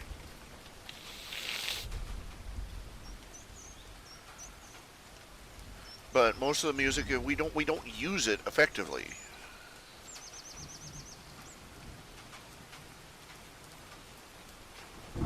But to this day, I mean, a noun is person, place, or thing. We use a pronoun in place of a noun, 'cause using those nouns all over and over can really wear you down. I can remember bits and pieces. I can't recite them from end to end by memory, but we the people, in order to form a more perfect union. Da, da, da, da, da. Provide for the public defense and for the common welfare. To this day, to ratify the Constitution of these United States of America. Dun, dun, dun. You know, I learned more about, I retained more from Schoolhouse Rock than I did from my classes. I did.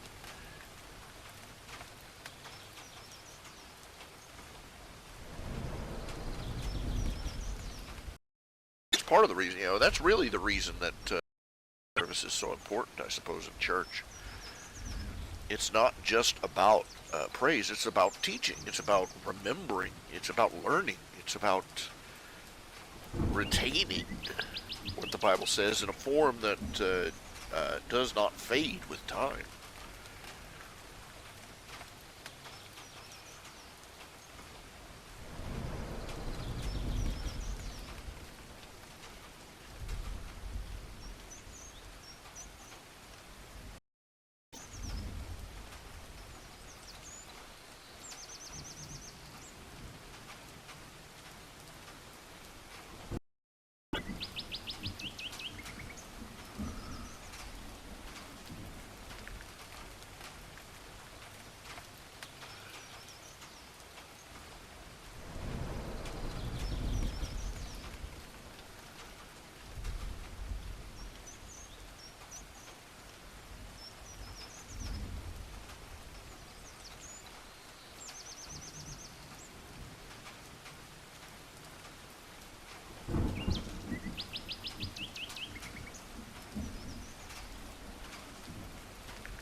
To be fair to Nietzsche, Nietzsche's quote, "God is dead,"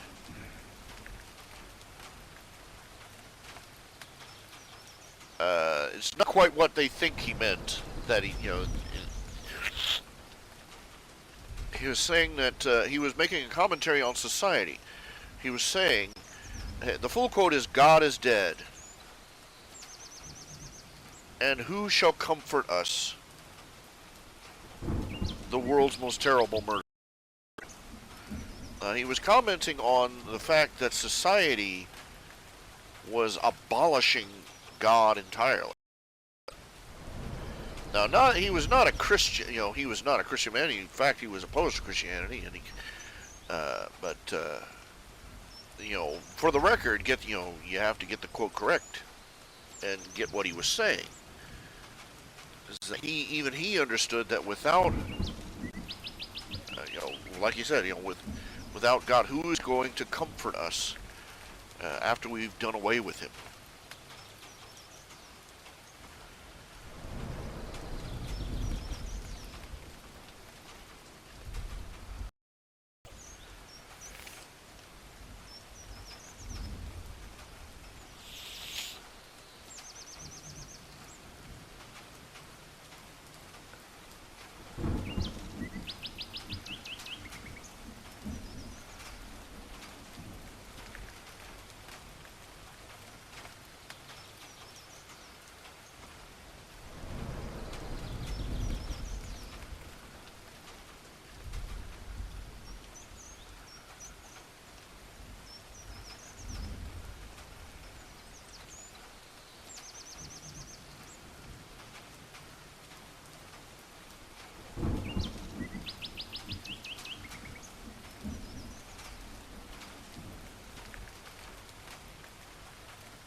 Food for thought.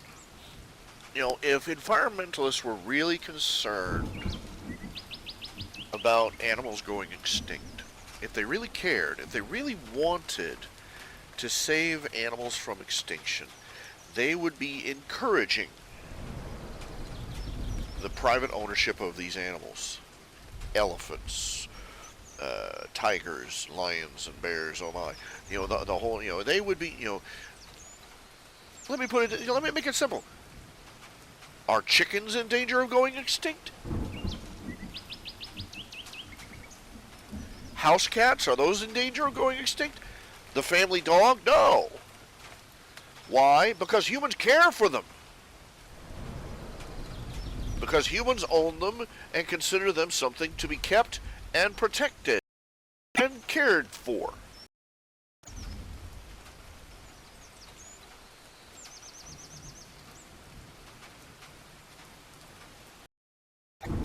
I've said this for years. They would solve the panda if they did two things: one, let everybody breed them, and two, make them taste like chicken. We would have panda infestation. What are we going to do with all these darn pandas, man? They're all over the place. No, they make it a crime to own them or to own it. It's backwards. It's backwards.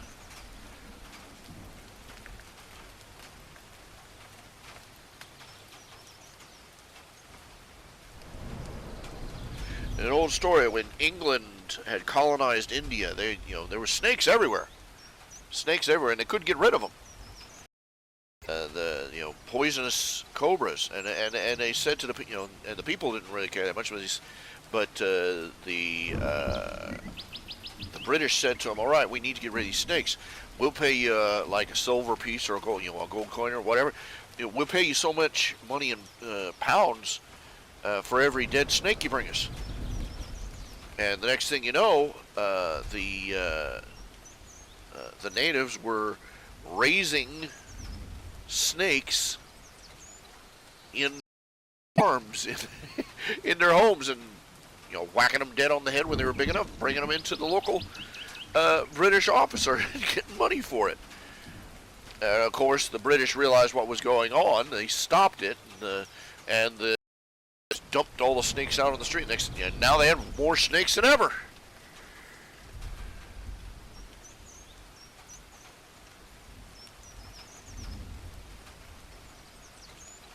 3 words could have solved that problem. Snake skin belts.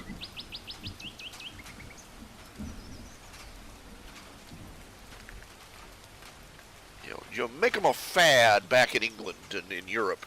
And the next thing you know, snakes would not only, they would cease to be a problem and start being an asset.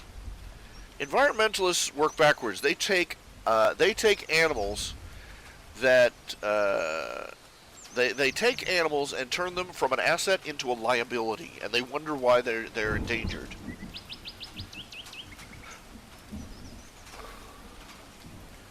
These idiots lobbying against the Ringling Brothers, free the elephant. Free them where? Those elephants that live their entire lives in captivity, they get 3 squares, a hot, and a 3 hots and a cot. You know what I'm saying? And I'm sure those elephants are really going to thank them. They'll release them out into the wild in Africa, born free, just in time for a lions to pounce on them and tear them apart. Thank you so much for leaving me to this agonizing death in the miserable wilderness. I feel so natural.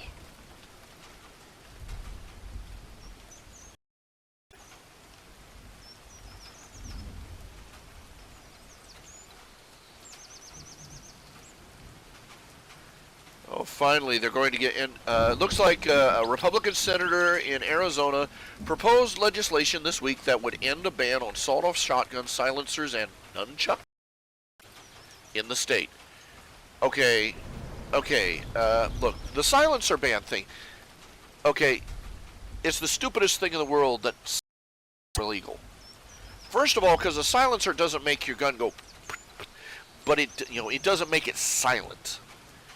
It just prevents, for one thing, a silencer makes your gun more, from what I understand, depending on how they're designed, they can make the gun more accurate, and also prevent unnecessary injury from burns and from noise, ear injury. But because of bad spy movies, everybody thinks that silencers are murder weapons. Only a killer would have a silencer. No, somebody who just doesn't want to go deaf before the age of 40. But nunchucks? Any unsuspecting broom handle can be made into a nunchuck. I'm serious. 2 sticks and a couple of screws with sewing hooks, and you got a nunchuck. 2 chunks of wood and a strap of leather in between. You've got a nunchuck. What the hell?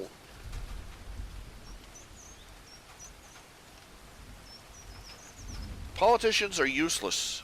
They wouldn't even make they wouldn't even make decent topsoil. They wouldn't make decent compost. They're oxygen waste.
Just scanning through here, seeing if there's any news of note.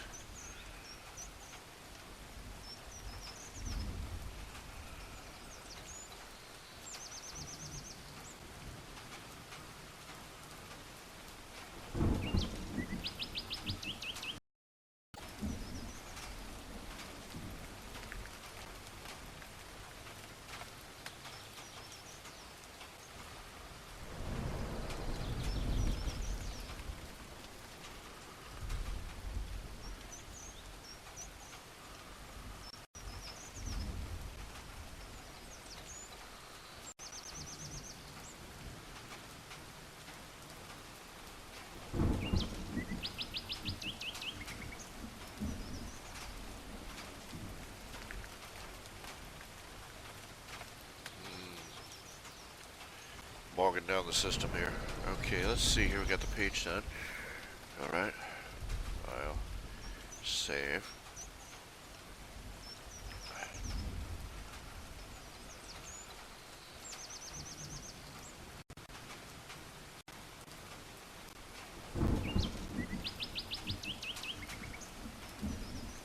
Okay, let me show you the old way I used to do word bubbles. Alright?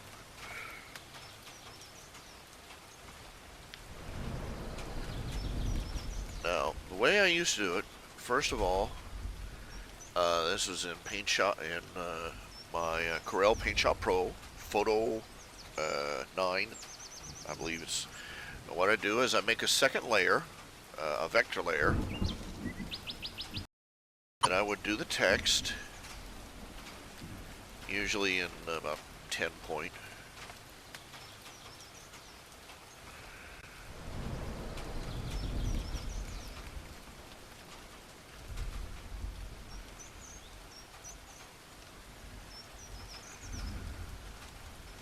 Of course, this picture is too small. I used to shrink the pictures. No, here, let me try 26.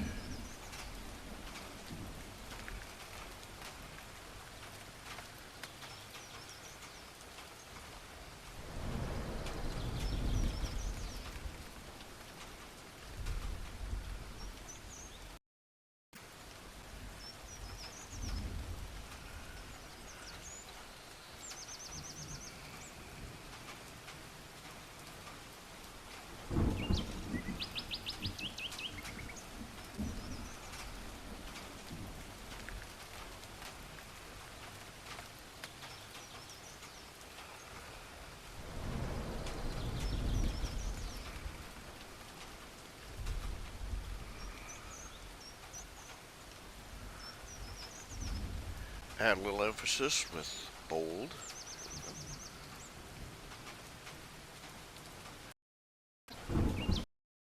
Now, then I would use the magic wand so that it would outline all the letters. Then I'd invert so that it was now surrounding you, outlining the letters. Selection, modify, expand the selection by about, on this scale, 28. See there, it makes a word bubble around the text wherever I put it.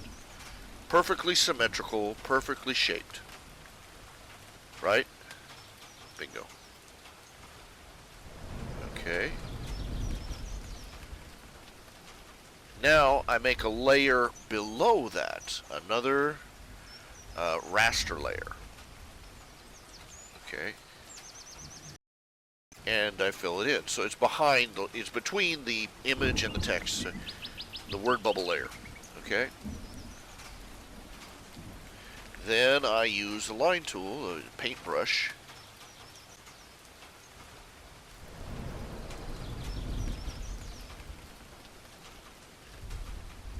And draw the word bubble tail down to them. Then I do the magic wand thing again on the word bubble layer. So that's outlining them.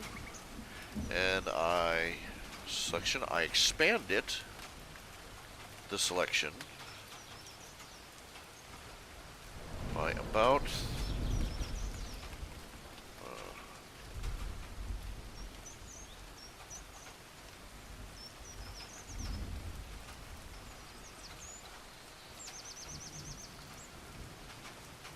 this case by about 2. Here, let me zoom in so you can see what I've done. See, got a layer all the way around. And then I just use the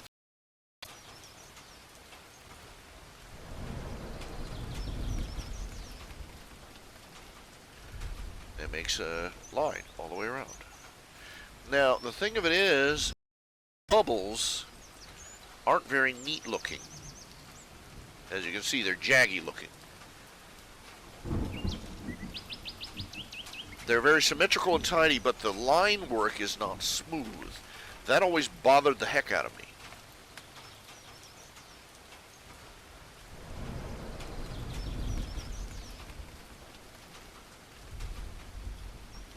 And I've tried various techniques to smooth them out, and none of them really work right. The most common one I do is effects, adjust, blur. Come on, have to blur. I use Gaussian blur.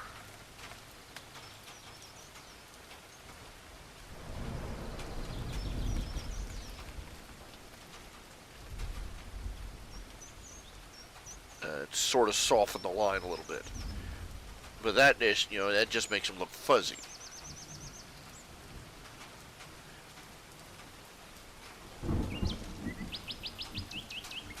Okay, let me compare it side by side here. File, open. Now the word bubbles that I use that come out of Manga Studio, those I have to say look more professional. But I'm still getting the hang of making the bubbles nice and neat and tidy, as you can see.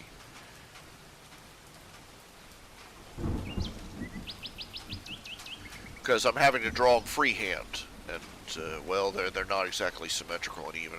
You can see, blah. That one's a pretty terrible example right there. I really should have redone that one. But as you can see, the bubbles take up a little bit more area. They cover a little more space. They're sharper looking and neater looking, but they have they have drawbacks. And I'm not sure which ones are better to use.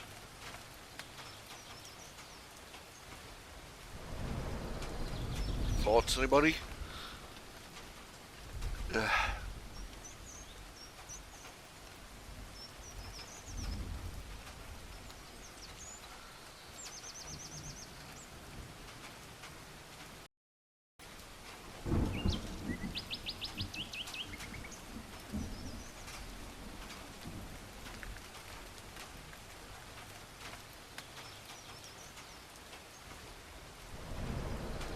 What do you guys think? Should I go with the Manga Studio word bubbles, or should I go back to the old way I was doing them?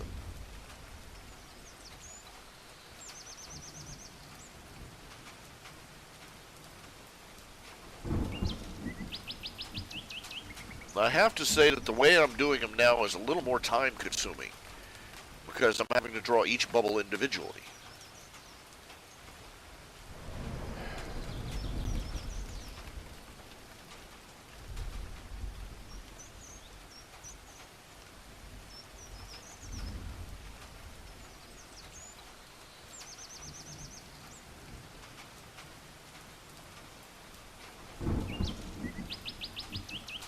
You know, if I change the word bubbles now in the middle of the project, though, it's going to be an obvious style shift, and I don't know. Is this something I can get away with?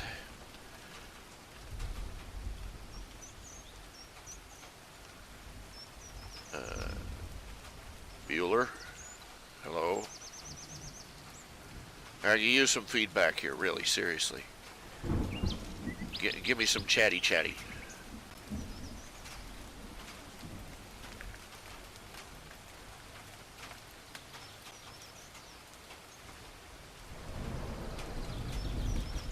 On the one hand, the old bubbles were quicker to draw, they were tidier, and they didn't take up as much space.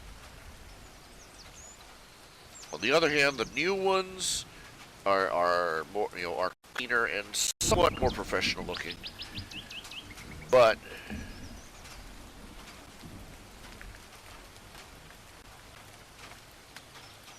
I don't know. I could switch to, I could change the bubble style. We're 19 pages in though, so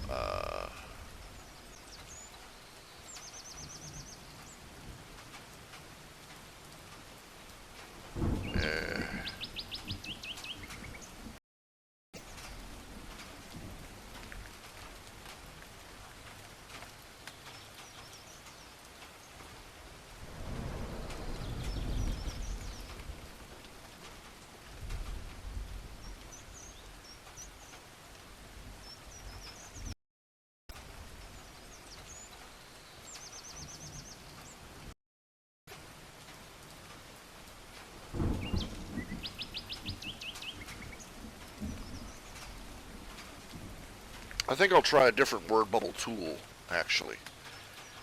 Uh,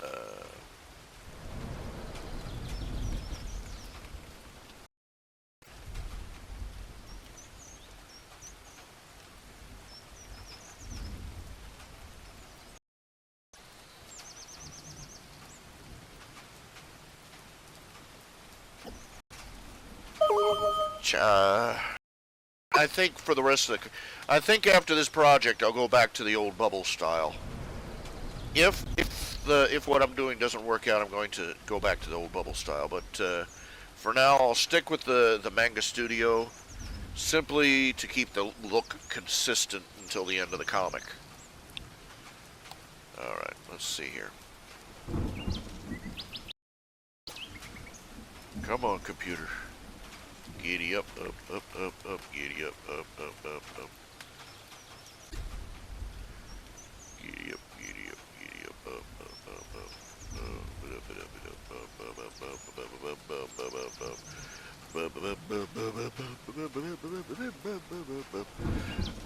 come on, computer. Giddy up. Here we go.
text.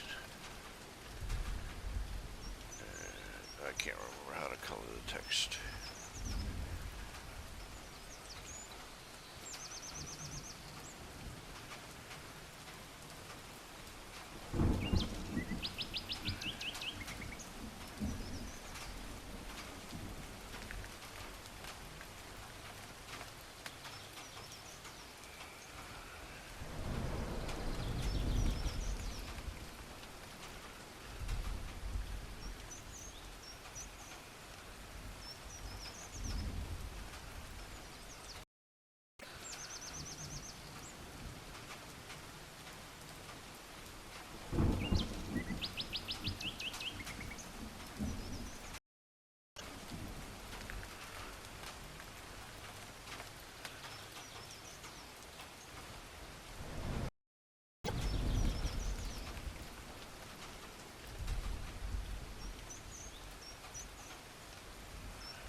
Trying to figure out, there's a tool here somewhere that lets you outline. Border effect, here we go.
I gotta figure out how to do curved text in this thing yet.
funny.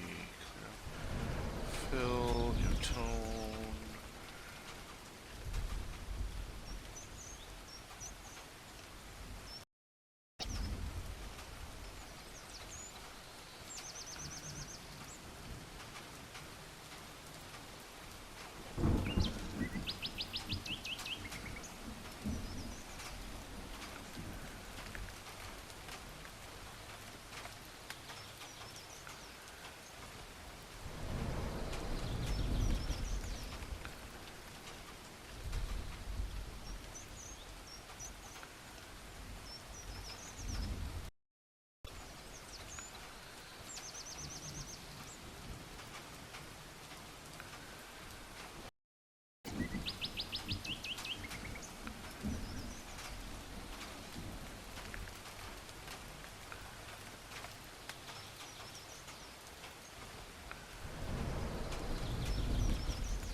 Come on.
Okay, now for the word bubbles.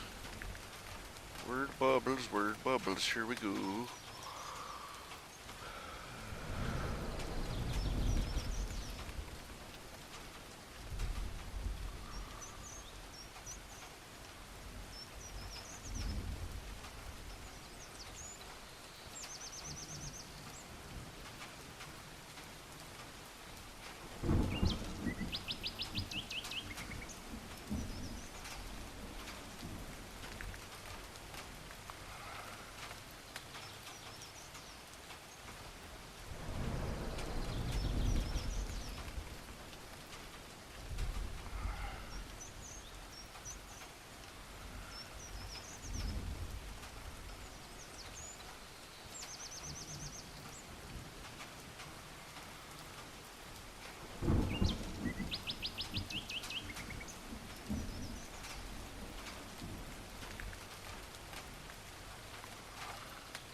Oh, that's one thing. That's one thing I forgot to do. Just a second here. Just a second here.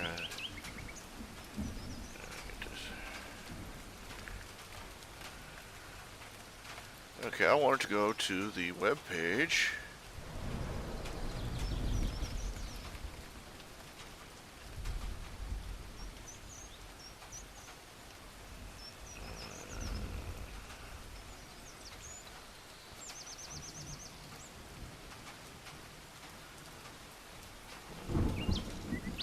Gotta think.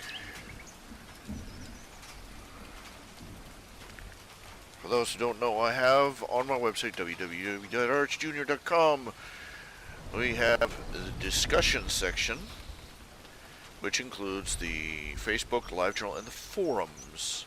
In the forums, the mighty forums, the lion sleeps tonight. We go down here, and we have the Spleen Squeezins mailbox. That is where you can throw questions that you want to ask.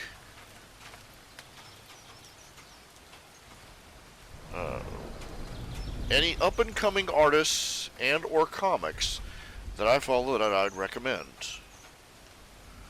Okay, if you have a question, just like I was saying, if you have a question you want to throw, you join the forums and toss a question into the Spleen Squeezin mailbox. Okay, let's see. Up and coming artists or comics? Oh, well,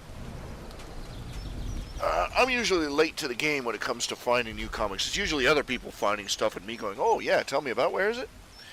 But one I'd recommend that I've seen is because other people find. It's a Dark Horse comic book. It's a comic called Beasts of Burden. Beasts of Burden. Let's see if I can find it on Google here for you. It's set in a modern, suburban district.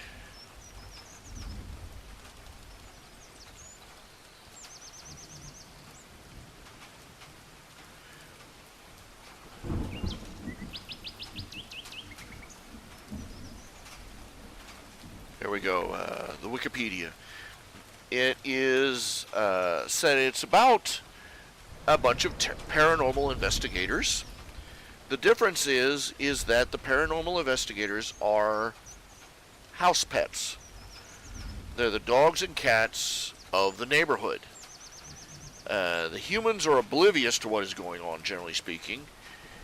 But these dogs and cats, they investigate and discover ghosts, goblins, werewolves, monsters, that sort of thing. It's created by Evan Dorkin and artist Jill Thompson and published by Dark Horse Comics, as I said. They investigate paranormal events in their small neighborhood of Burden Hill.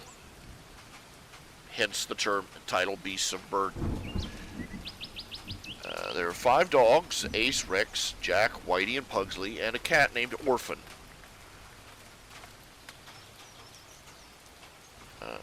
They are later joined by another cat named Dimphna, a former witch's familiar. The group is often seen consulting with, quote, wise dogs, local shaman-like elders of their community.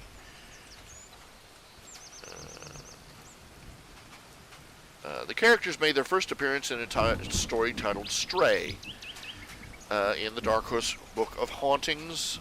They made subsequent appearances in the Dark Horse Book of Witchcraft, the Dark Horse Book of the Dead, and the Dark Horse Book of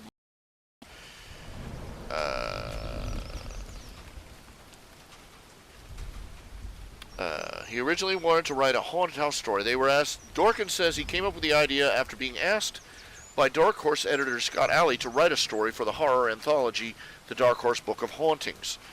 He says, I wanted to write a haunted house story, but not along traditional lines. After a few false starts, I hit on the idea of a haunted dog house, which became my pitch for Stray. Scott liked it and wanted me to draw it. I draw animals about as well as I break dance, but Scott believed in me. Luckily for us all, I convinced him to approach Jill Thompson instead for the writing, for the drawing, rather. The characters appeared in their own 4-issue miniseries. In 2010, the characters appeared in a crossover alongside Hellboy in a one-shot issue titled Hellboy Beasts of Burden, Sacrifice. In 2011, 3 new Beasts of Burden stories appeared in the 4th, 6th, and 8th issues of the relaunched Dark Horse Presents series. All of which were later reprinted in the Beasts of Burden Neighborhood Watch one-shot. So, if you get a chance to read these, they've got, let's see here, 1, 2, 3, 4, 5, 6, 7... just a little under a dozen stories. 2, 12, about 12, 13 stories.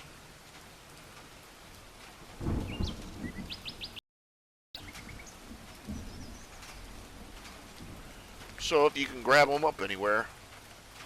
A CG animated film adaptation was announced via Real FX Creative Studios, with filmmaker Andrew Addison scheduled to produce, and writer Darren Malinke is scheduled to write the screenplay. In 2013 of February, it was announced that Shane Acker will direct the film, with Mike Richardson and Aaron Warner joining Addison. So, I don't know if it's, if they're going to be producing anymore, but it's worth looking into. It's a rather good read. I rather enjoyed it.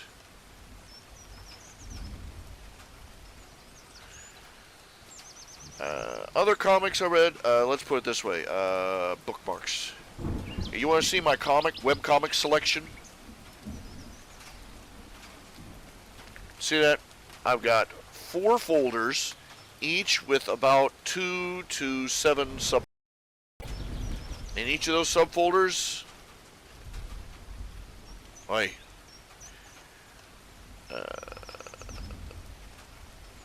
I tend to cast my net wide. A lot of these sites, a lot of these places, they just do not update very often. That's one of the downsides about being a webcomic junkie.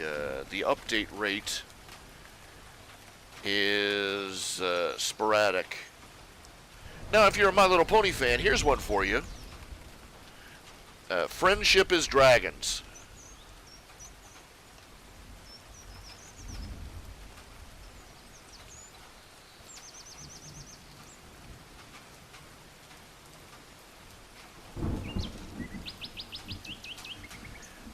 It's usually it's usually not done with the plastic toys, but the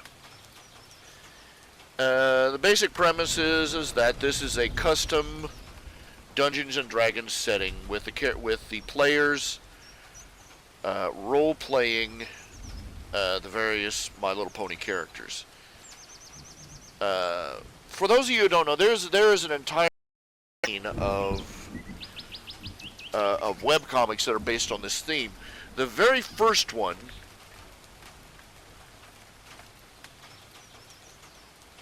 has to be the very first one, was DM of the Rings, done by Seamus of 20sided.com.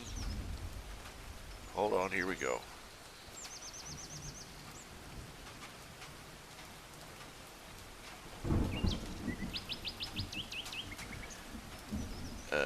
Let's see. Anyway, I'm trying to find it.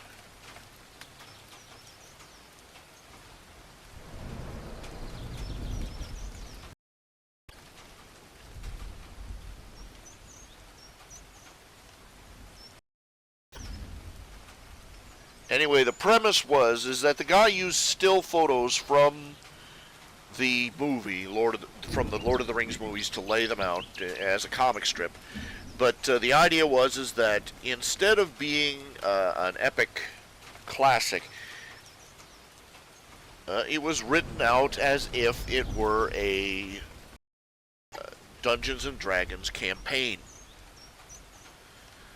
And it was hysterical. Let me see if I can just find.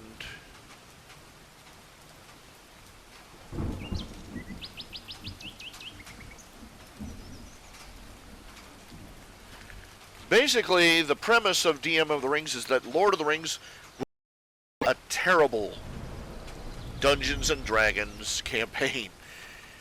Loads of backstory, few battles, few rewards. No, it just runs out. Let's see here. Here, you can see it right. Here we go. 20-sided tale. Here we go.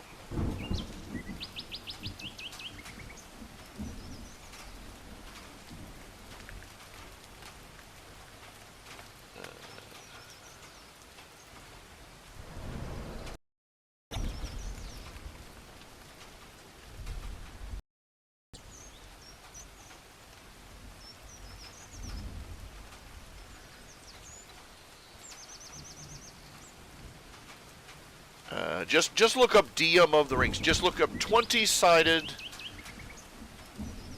tale, and you'll have to look at his website for DM of the Rings. I have no idea where he's hidden it on his website. But apparently, well, it became wild. And then people started doing Star Wars as if it was a role-playing game, and so on and so forth. Well, anyway, Friendship as Dragons is in the same theme. Uh, let's see. Back to the first one I would like to.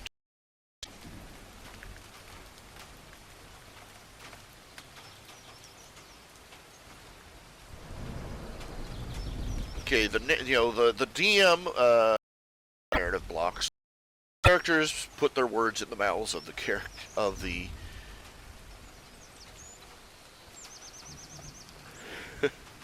Anyway, here's friendshipasdragons.com. It's a very, very clever twist. It doesn't exactly follow the original story. It goes in its own direction, which is very interesting to follow. Yeah, just check it out yourself. See what you have to think. See what you think of it. But I've enjoyed it quite a bit. But I can remember to check for updates. This is probably what kills us as freelance cartoonists, because we are not regular updates. We don't do the strip very few of us do the strip daily. Very few of us can. Frankly.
Anyway.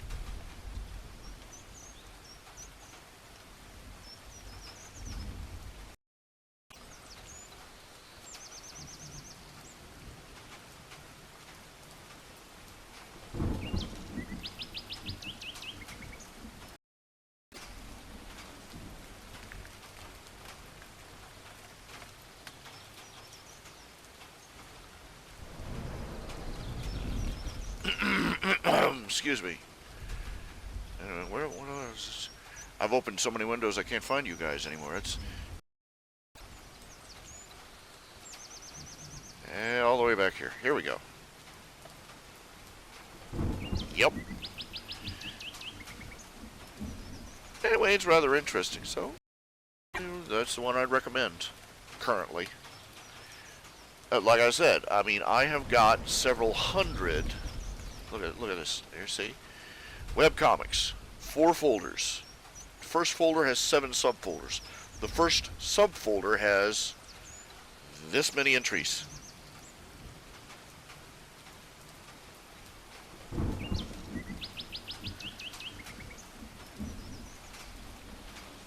So you get the idea.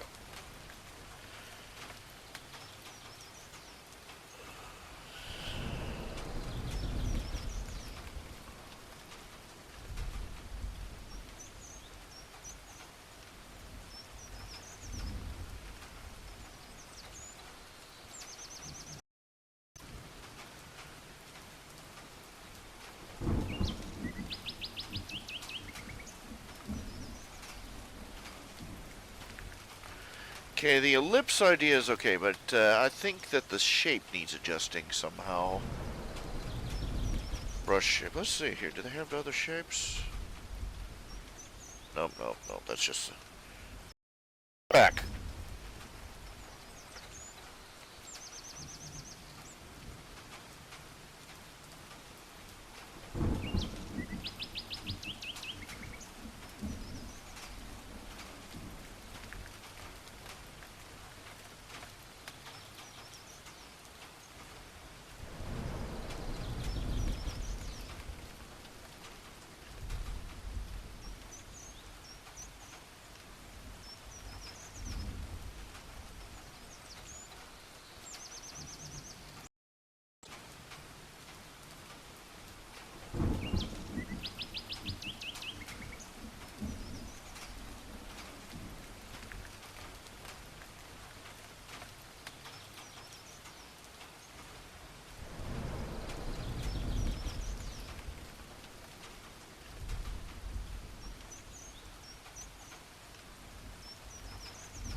back again.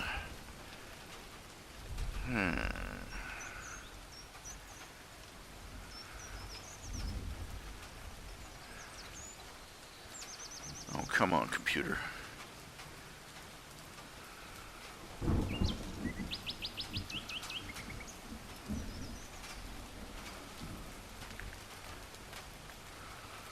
Huh?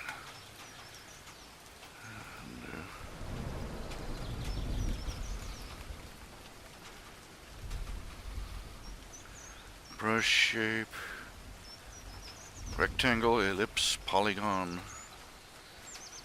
I don't know.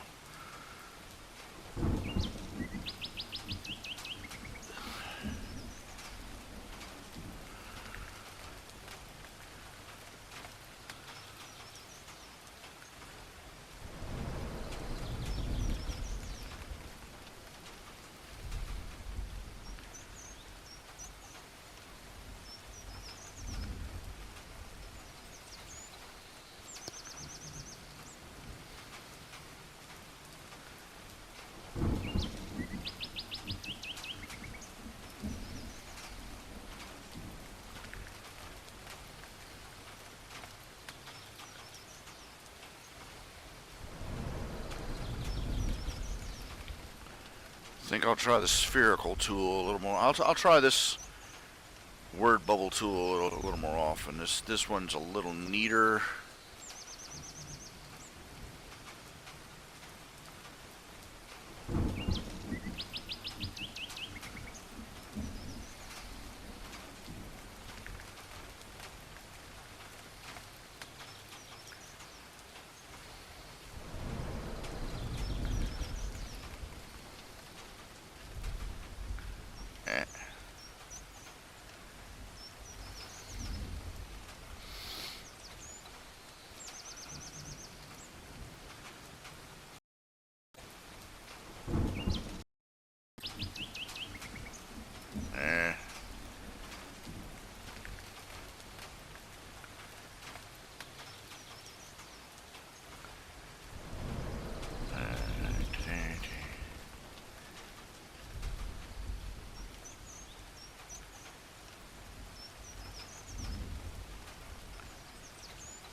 Okay, and now the balloon tail.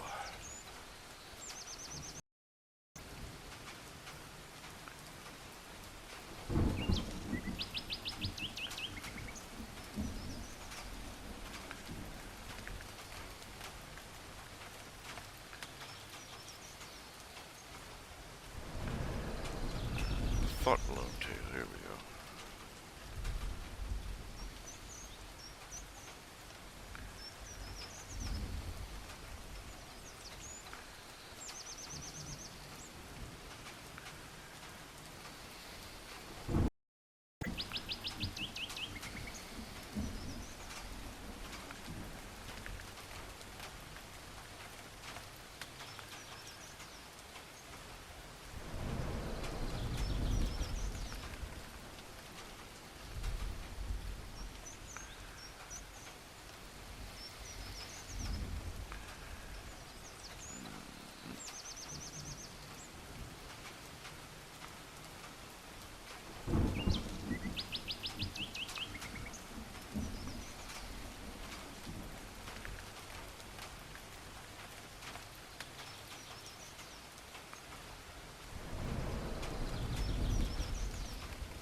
loaded.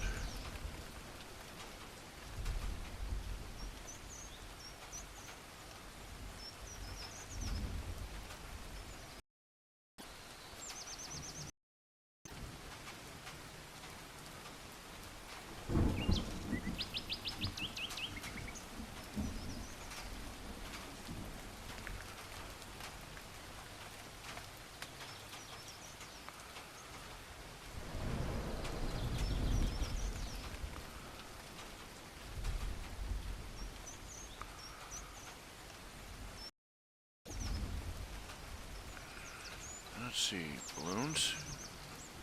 Barunis. And a thorn. That's not what I wanted.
I've never figured out a way to make them bridge.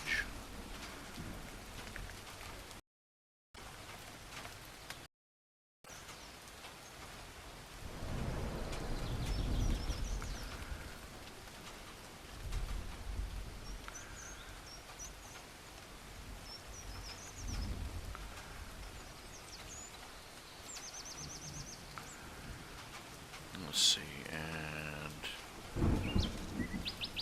one last bit. Whoop.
And there we go.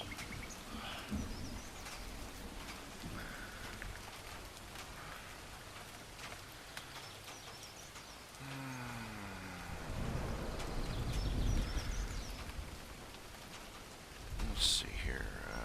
Word bubbles. Ellipse balloon. Polygon.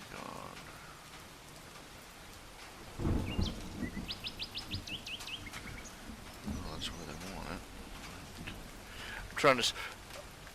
I'm trying to see.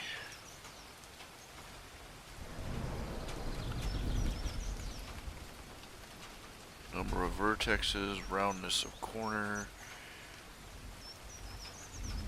Here we go. Ah, we can round the corners. Here we go. Now we're getting somewhere. There we go. Now we're getting. Now this is a usable. This should be a lot more usable. It's amazing what you learn when you read the instructions. You know?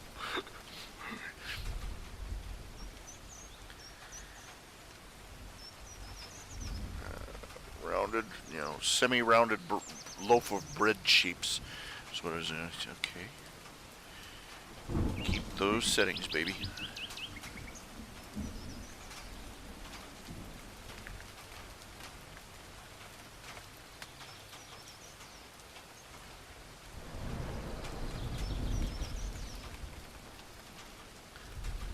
Okay, and that finishes that page. And 2 more cameos.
Oh, Elena, you needed it to change to a different name?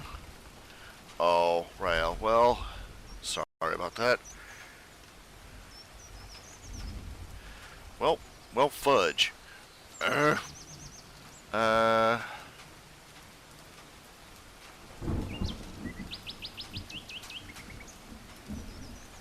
I'll have to sift through. Well, the email wasn't very specific. Let's see. The email I have here says, Elena Troiano, red shirt, 1 line. Oh, yeah, you got the character name there. Physical description of character. Female, reptilian, humanoid, similar to D&D Dragonborn. No tail, no wings, no hair. Otherwise, go to town. Sorry about the name. I can change the name. I can say that Rael is her first name. Ha.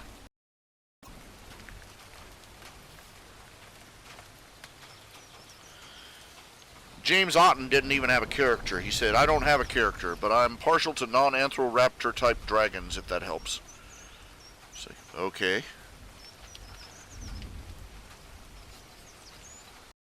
I seem to get the most interesting results from the ones who don't have a character, actually. Because I don't know. Let's see here.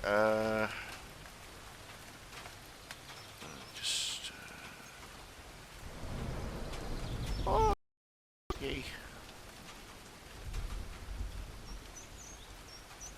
Let's see here.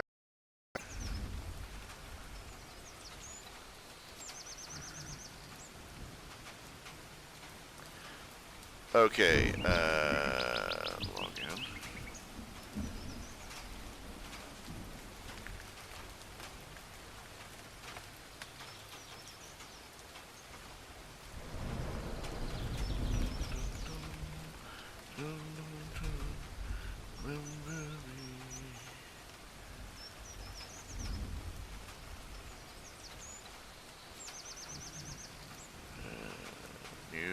outpost.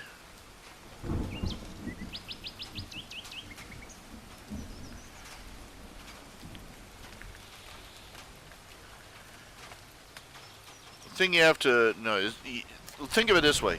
Okay, one of the things to reveal about these characters, okay, the Dracon Empire, Dracon is made up of reptilians, draconoids, that sort of thing. A loose coalition of vaguely similar species, more or less. Not to say they're racist, it's just that you tend to do the most trade with the species you have the most in common with. They are a much more conservative in the negative sense. Namely, they're very they prefer a much stronger centralized federal government. They prefer, well, I shouldn't say they're a loose coalition. I probably should say scattered. They're strict hierarchy, much stricter culture. They have a stronger centralized government. They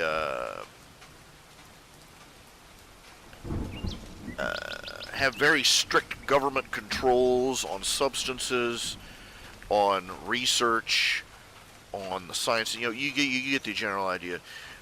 Among other things, they are very paranoid about research into things like time travel and temporal research. Consequently, they have fallen decades behind in certain areas, so they're still laboring under assumptions about time travel that have been outdated by other other empires, other nations' research.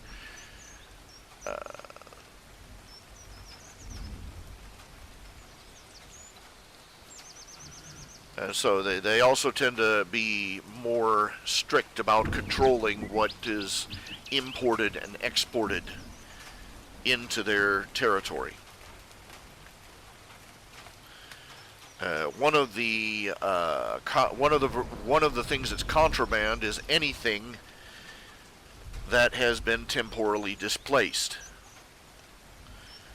which is kind of a pain in the butt for everybody else because, as pointed out in previous chapters, we do not live in a Euclidean universe. We do not live in a universe where time is a constant. There are places in the universe right now, in this real-life universe, where time is traveling faster or slower than here on Earth, by many orders of magnitude in some cases.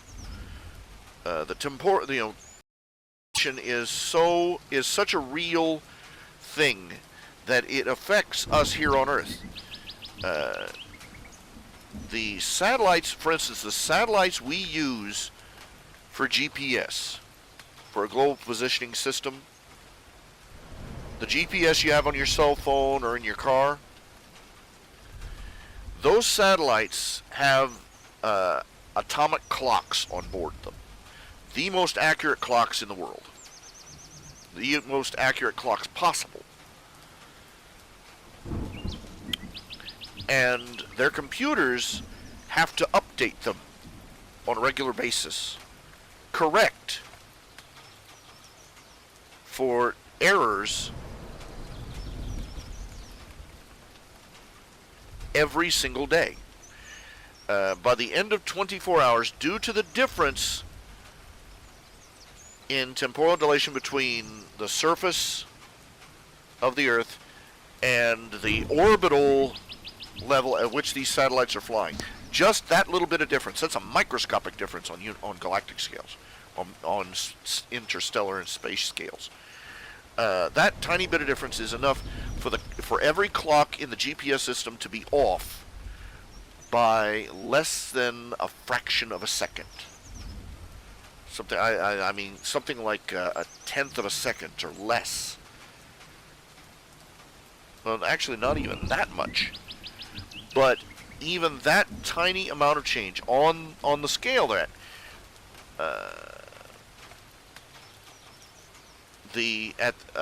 that little tiny bit of difference means that if they do not correct for it, the global positioning system would be off by something like 20 miles.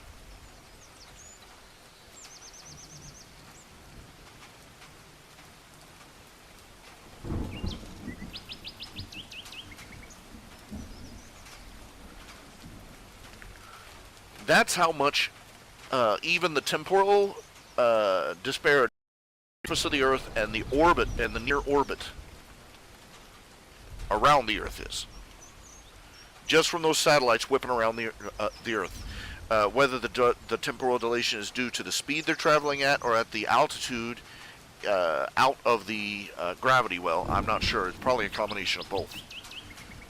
Now, I want you to picture the difference between how fast your clock is running here on Earth and the speed it would be moving at, say, the orbital range of Pluto. Or place a clock near a neutron star where the gravity is extremely high and compare it to one out on the galactic rim.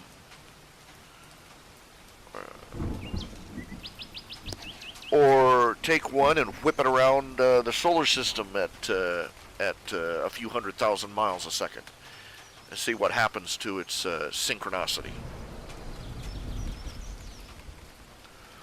This is a real thing. It's one of the in this comic. It's one of the issues as to why space rangers are such loners, because when they go out there into the deeps of space, they are dealing with temporal dilation on scales of weeks, months, years. And that's assuming they don't fall into a black hole or pass through a wormhole or take a have to take a side trip through subspace, aka Chernobyl, where time doesn't even flow as uniformly as it does on this side of the dimensional divide.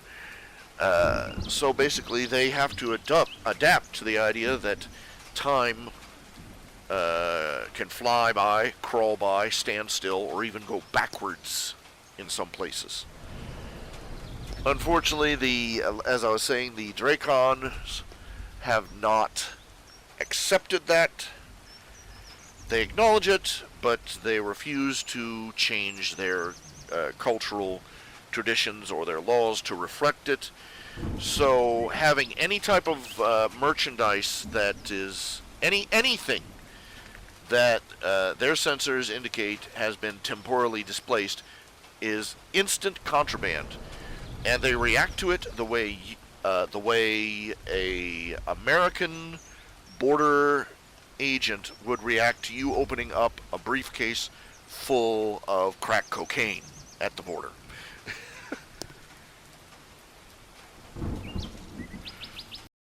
They are culturally, they are convinced that any type of time disparity technology will result in catastrophe. They are only barely accepting of certain types of faster than light travel that involve time dilation. If they find any indication that an object has been shifted backwards or forwards through time, they land on it like white on rice. This is why the captain of the Sriracha didn't think a thing of insta-porting. You know, they've got contraband on board, confiscated. They're that uptight about it. This, of course, is about to go very, very badly for them. Because they've never encountered, at least this particular subflight of ships has never encountered a live time-shifted individual. And they have certainly never encountered a dragon slayer who is literally on a hair trigger.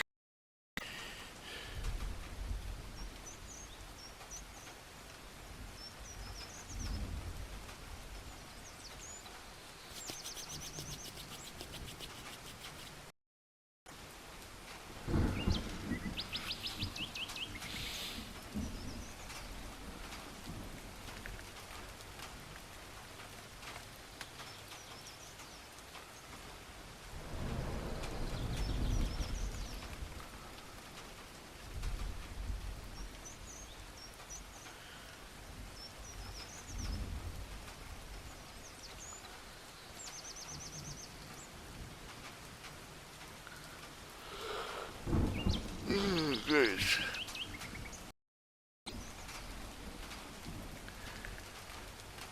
Things are about to get interesting. Yes. Poor Quentin's having a rough week, you know. Sucked backwards through time and space into the future.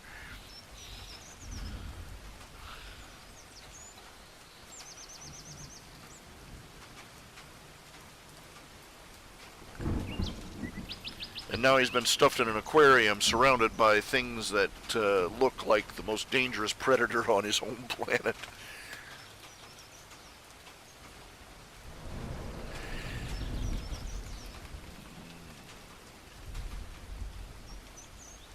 Whoops, made an error.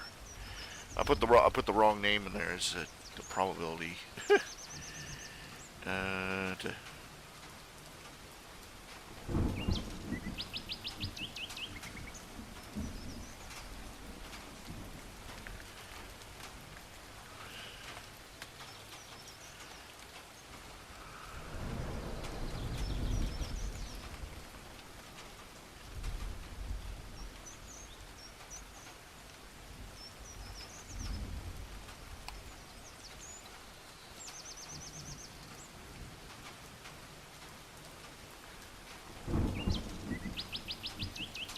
There we go. Oh, my eyes are burning. I think I need eye drops.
Well, it boils down to this. In the Questroverse, they've determined, after several incidences, that a temporal paradox is just another word for impossible.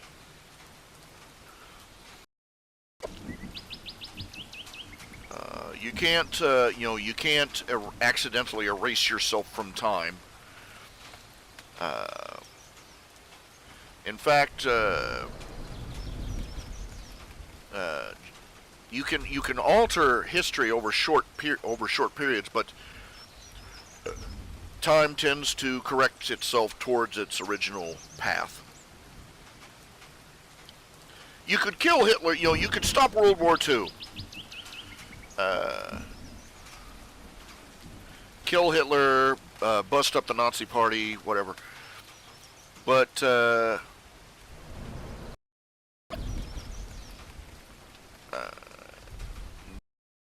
certain things would just keep happening.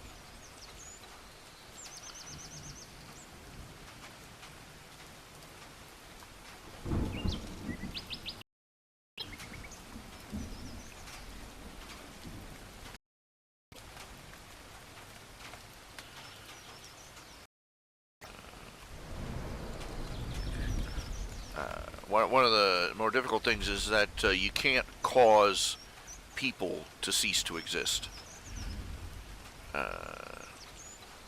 Living self-aware human beings are essentially fixed points of history. And while the events surrounding them may change, they will still have the same children. They will still have the same.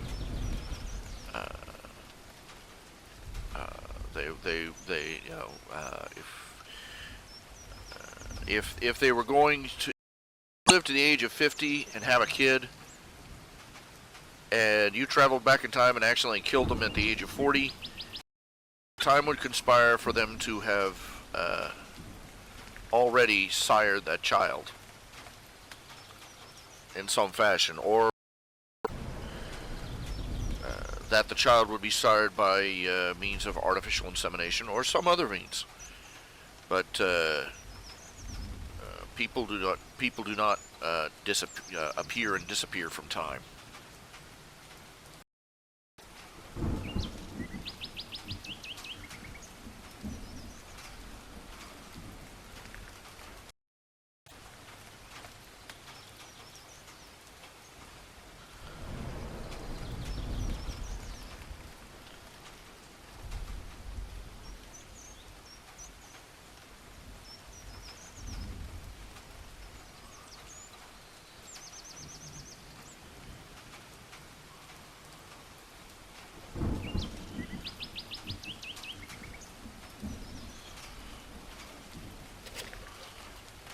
And while you could probably stop World War II from happening the way it did, some form of World War II would eventually happen because, quite frankly, the things that came to a head in World War II still existed. World War II was not caused by one man. It was not even caused by one nation. It was caused by a confluence of events, of choices people made, of values people held.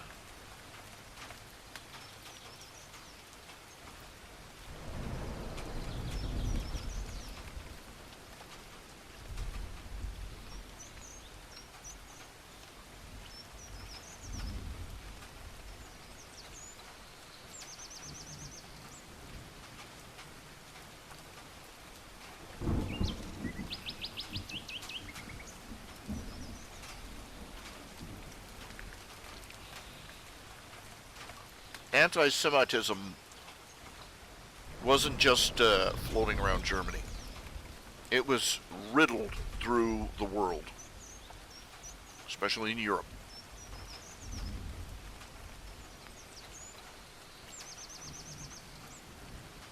This is why, even as the Holocaust started up, other nations turned away. Even America turned away Jewish refugees, sent them back to their doom. Mistakes that the Germans made in their government, in their economy, in their culture, in their abandonment of godly principles and of Christ and of Christianity in pursuit of a materialistic utopia. Those things didn't happen overnight. They didn't happen just in Hitler's lifetime.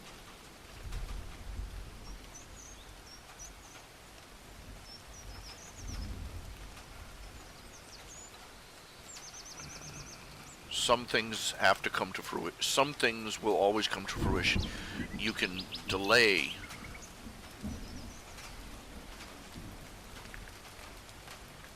what will happen.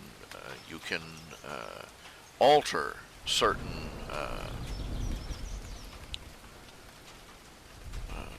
certain attributes of it, but you can't prevent it entirely. It's like old age and death. It's one of you can delay it. You can make the passing. You can make their passing more peaceful or more horrible, but you can make it happen sooner. You can delay it for years, but it eventually happens.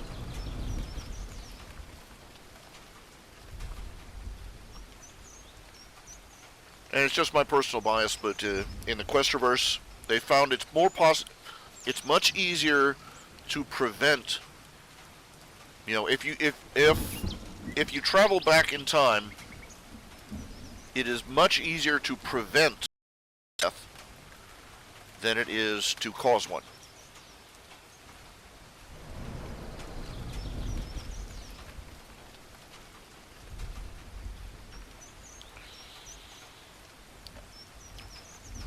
Again, that sounds like sentimentality, but to a certain extent it makes causal sense. Every life has certain things that it has to accomplish in order for history to unfold like it does. Whether the warp and weave of time is loose or perfectly accurately knit. Everybody has a reason they were put on the earth.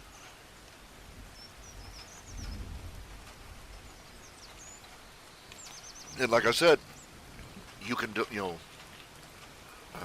you're not really changing that much over the grand scheme of things by saving a life. Not to be, pessimistic about it, but chronologically speaking,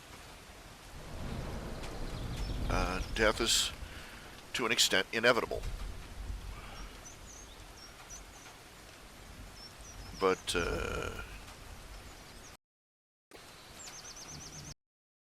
delaying it allows for more of what the person is supposed to accomplish to be done. Hastening somebody's death means altering or hastening death means a greater, more changes to the chain of historical events to cause and effect.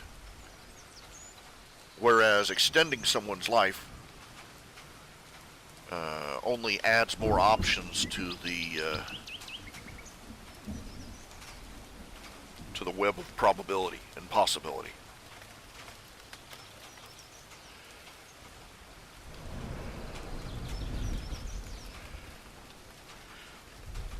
It's as if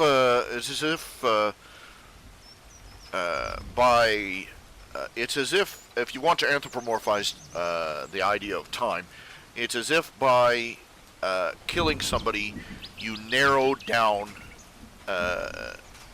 Father Time's options for laying out the groundwork for the future.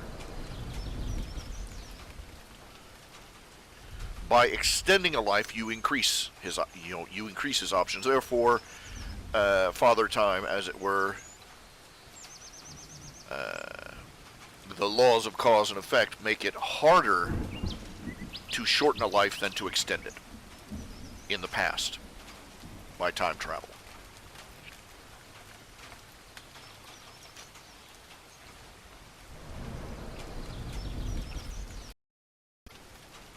And obviously many theologians of the time consider that to be one of the proofs of an intelligent design in the universe, that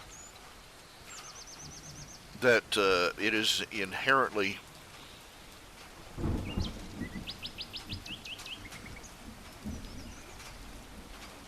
they find it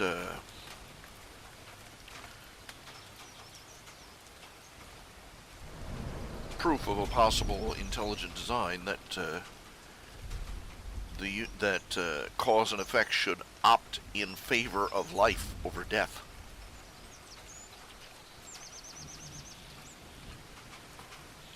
Whenever time is disrupted.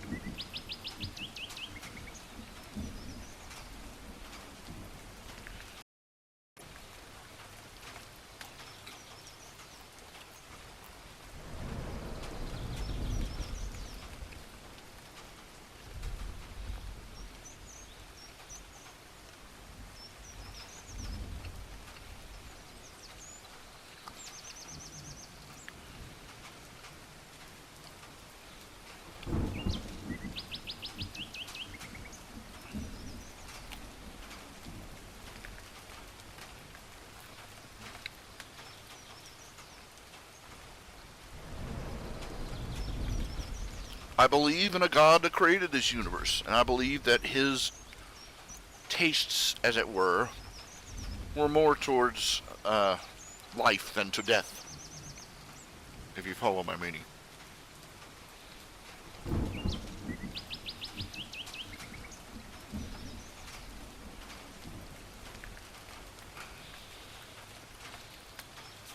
But again, like I was saying, it makes from the sense of causal mechanics.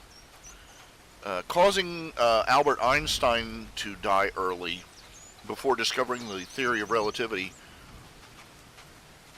causes problems than making him live a few extra years. Causing Dr. Salk to die before he discovered the polio vaccine causes more temporal disruption than making sure that Jonas Salk lives a few extra years. So on and so forth.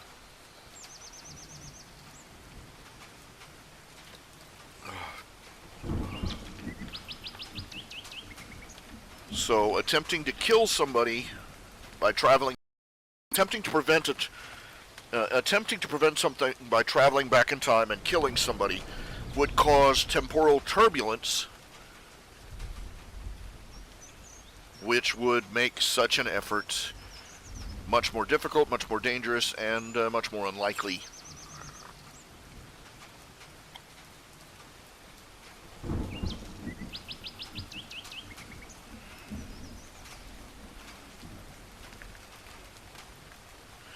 In short, it's easier to fulfill history than to negate it.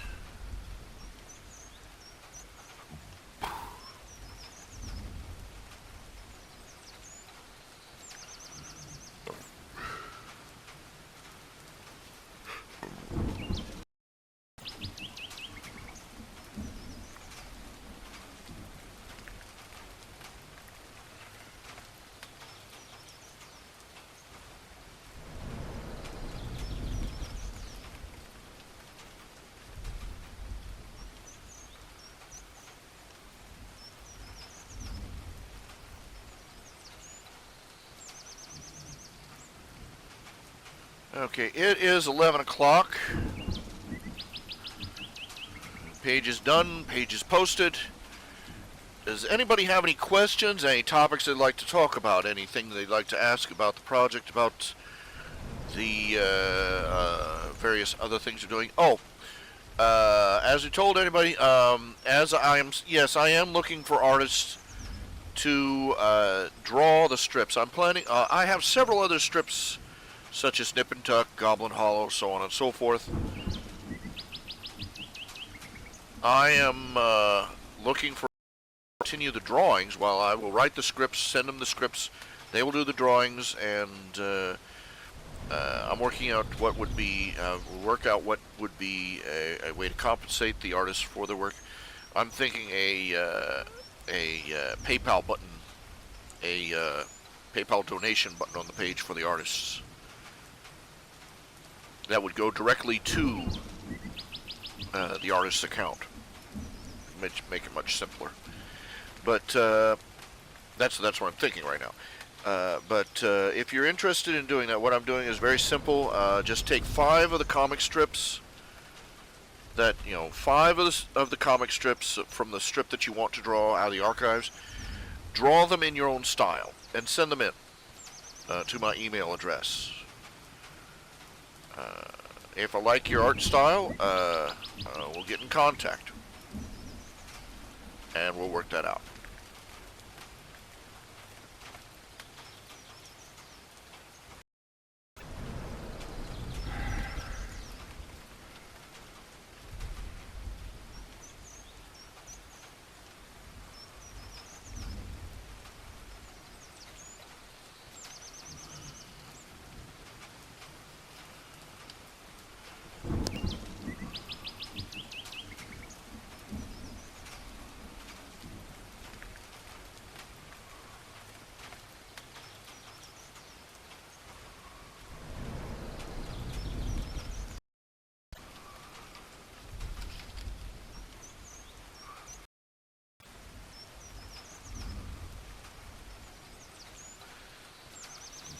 Now, moving on. Anybody else?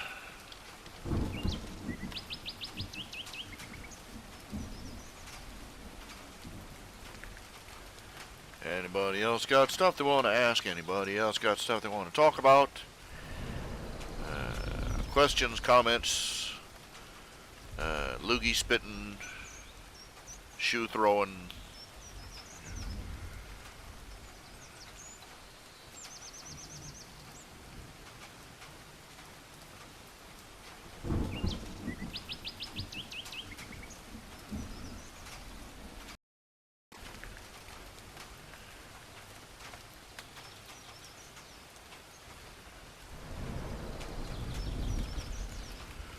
Now, here's one. This is this poster here. This is a livestock guardian dog. He prefers to sleep on the snow rather than our house. Look at that.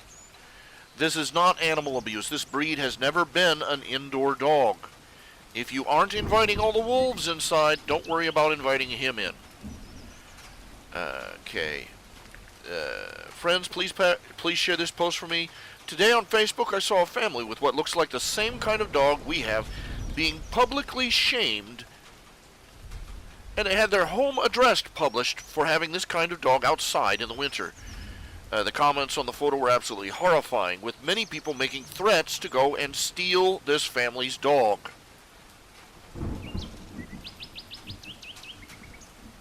I would really like to share with as many as I can. These breeds are not meant to be living inside a house any more than a wolf is meant to live inside a house.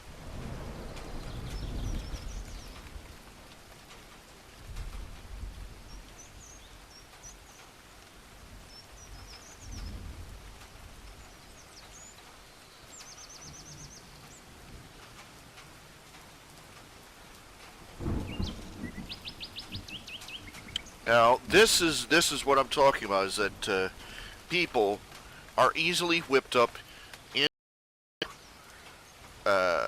crusades of ignorance.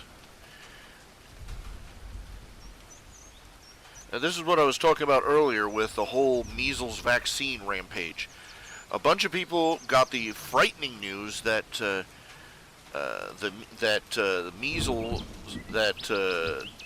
vaccines might be responsible for, among other things, autism.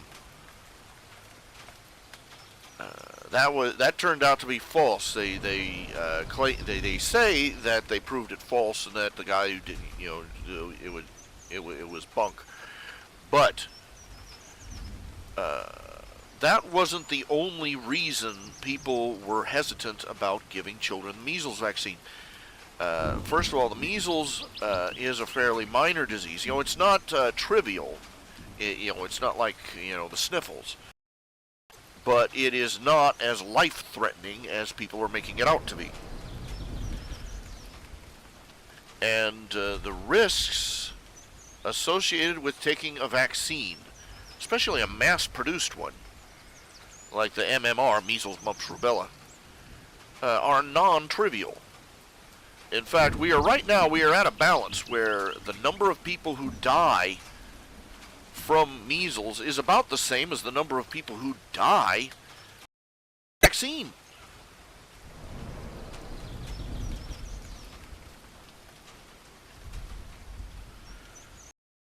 People are starting to question whether vaccines for every single disease on the planet, including the ones that are fairly minor, is such a good idea for their children. And people are reacting towards that the same way that these foolish people are reacting about these livestock guardian dogs. People, they are forming a mob and threatening to steal away people's children if their parents refuse to get them measles vaccine. That's crazy. It's not only crazy, it's wicked and it's stupid.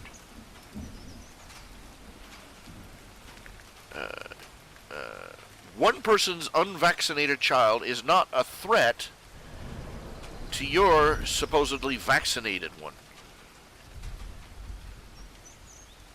And vaccinated or not, if your child is, if your child is sickly, they are not to be exposed to other children. When you take a child to the hospital, they don't let children visit in hospitals, vaccinated or not, because they're carriers of various diseases.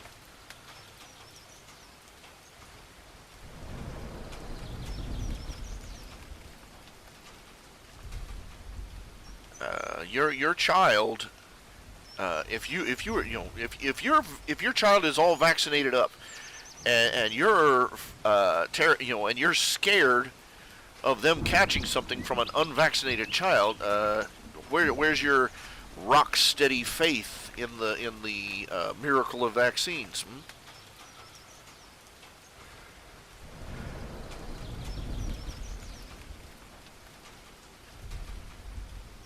I think that people should be vaccinated, but I don't think that it's anybody's right to force them to.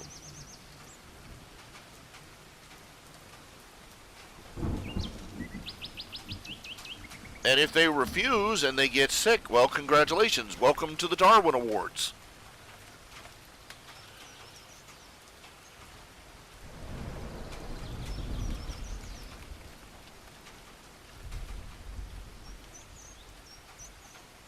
The same percentage of the same type of people who would be killed by the measles are the ones who would be killed by the vaccine too. That's one thing they don't mention. There's people with compromised immune systems. You go sticking a needle full of measles, mumps, and rubella in them, weakened or not, and you're taking a serious risk with their lives. But these soccer moms on patrol are going to march, are perfectly willing to march into other people's homes, drag their children off, and have the government stick them full of needles because it makes them feel better.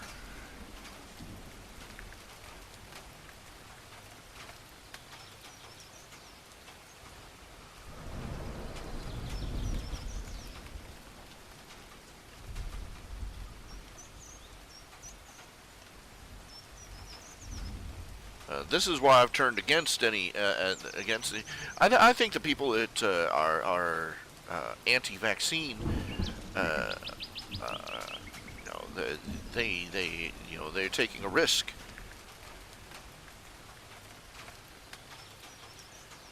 But it's minuscule. These vaccine crusaders are taking the risk that they're going to hand the government a new license to confiscate our children from us on a trivial justification.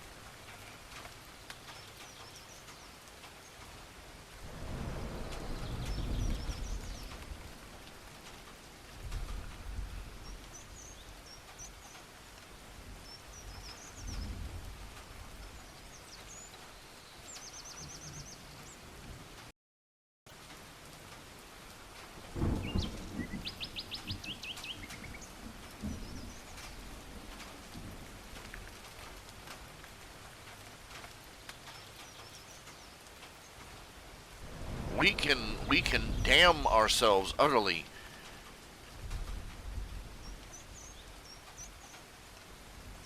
Acting on noble intentions.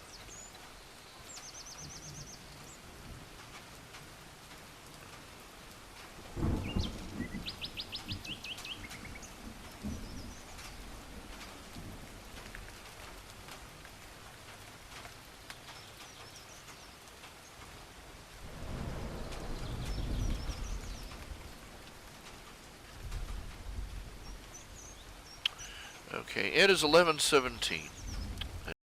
We've had a good time, and I will see you all Monday evening. No, actually, come to think of it, I've got an appointment at 4 on Monday. I am probably not going to be able to get home in time.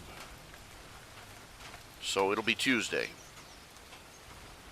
I will see you all Tuesday night, 6 p.m. Alright? We'll pick up from there.